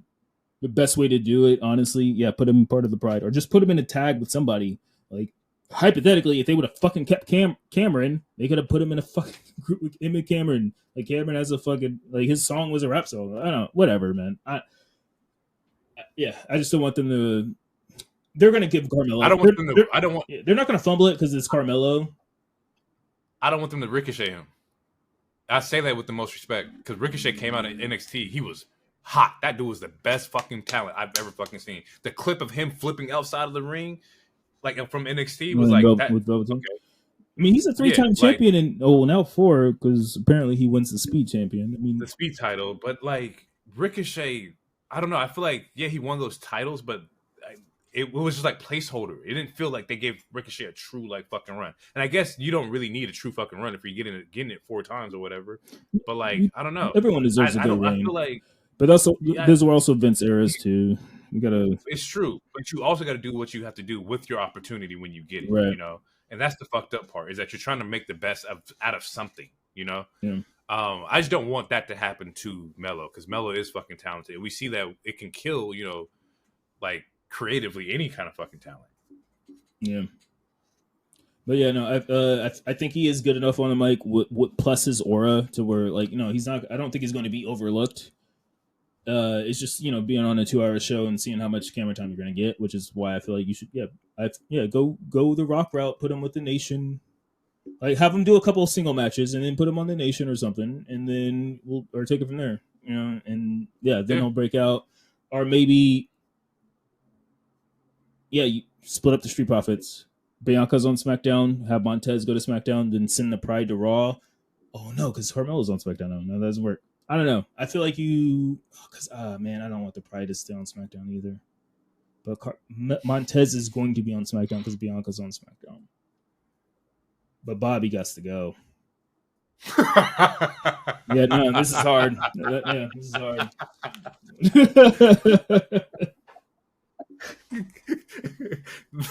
But Bobby has to go came from the soul. That was deep down. He has to go. Him and B-Fab can split up or something. I don't know. No, I like B-Fab. B-Fab is great. Yeah. Have her be the manager for Bobby, because he doesn't have the charisma. We already know that. But Street Profits, he's holding the Street Profits back. We've talked about it. Profits definitely need to get into the spotlight. I think they will be Waller and them's first opponents. We'll get into that when they're going to lose. Yeah, unfortunately. that's right. They are. Yeah, because they did win. Mm-hmm. That's the show. Overall, that's the show. Great match between him and Cody, though. Oh yeah. Yeah, I can't wait to see what they do next. We're gonna get the rest of the draft on Raw next week. So hopefully things will pan out a little bit more. Hopefully there's a little bit more shakeups. If there isn't too many shakeups, I'm gonna be like, what the fuck was the point of the draft? But Oh, speaking of that, real quick, because there's always some picks that don't happen on the TV. Extra, so Cedric and Ashanti Adonis, they're on SmackDown. Alba Fire and Isla Dawn, they're on Raw. That's really good. They need more camera time. The OC with Luke Gallows, Carl Anderson, and Michin, they're on SmackDown. Baron Corbin, he is back on SmackDown. And that's it for now. That's crazy because the OC about to cross paths with either AJ or Tama. Yeah. You gonna get Bloodline versus the OC? I mean, there's no story there, but like I feel like if they were going to do that, they should have did that already. Like we could have got AJ and Roman, and AJ and Roman have their matches. Oh, we did get AJ Roman. We didn't get AJ and Roman. Never? Not never, but since the Tribal Chief, no. Last time AJ and Roman fought was when AJ was a heel and he was on Raw. That's why I was excited when AJ went back to SmackDown because it's like, oh, we're gonna get AJ and Roman, but they didn't fight, and now AJ's heel, and it's like, yeah, dude, their last match was probably in like 2019. There's no way. No, dude, facts, bro. Oh no. Besides the Fatal 4-Way. Besides that Fatal 4-Way with Randy Orton and LA Knight. Roman and AJ have not had a 1v1 since like 2019. That is wild. You are right. Because Rumble, they had the Fatal 4-Way, AJ Styles, Knight, Randy, Roman Reigns, and then 2019 was the last time they touched. Pause. Yeah, and at that time, that's when AJ was heel and Roman was face, and they had like 3 back-to-back ass fucking bangers. That's when I was like, that was around the time where I was like, yeah, I don't know what the internet's talking about. Roman's fucking good. Like, this nigga's killing. Yeah. Fuck. Well, that was the show, folks. We will be back next week with more wrestling talk. Hope you guys enjoyed this one. Chat with us. Like I said, hit us on the socials and whatnot. Monday Night Wave, Heroic Rager on X/Twitter. The Heroic Rager on Instagram. Yes, sir. Get them all out there. They'll be tagged in the description as well. So if I don't like listening, they'll be in the description too. We will catch you guys in the next one. It has been real. Peace out. Too sweet.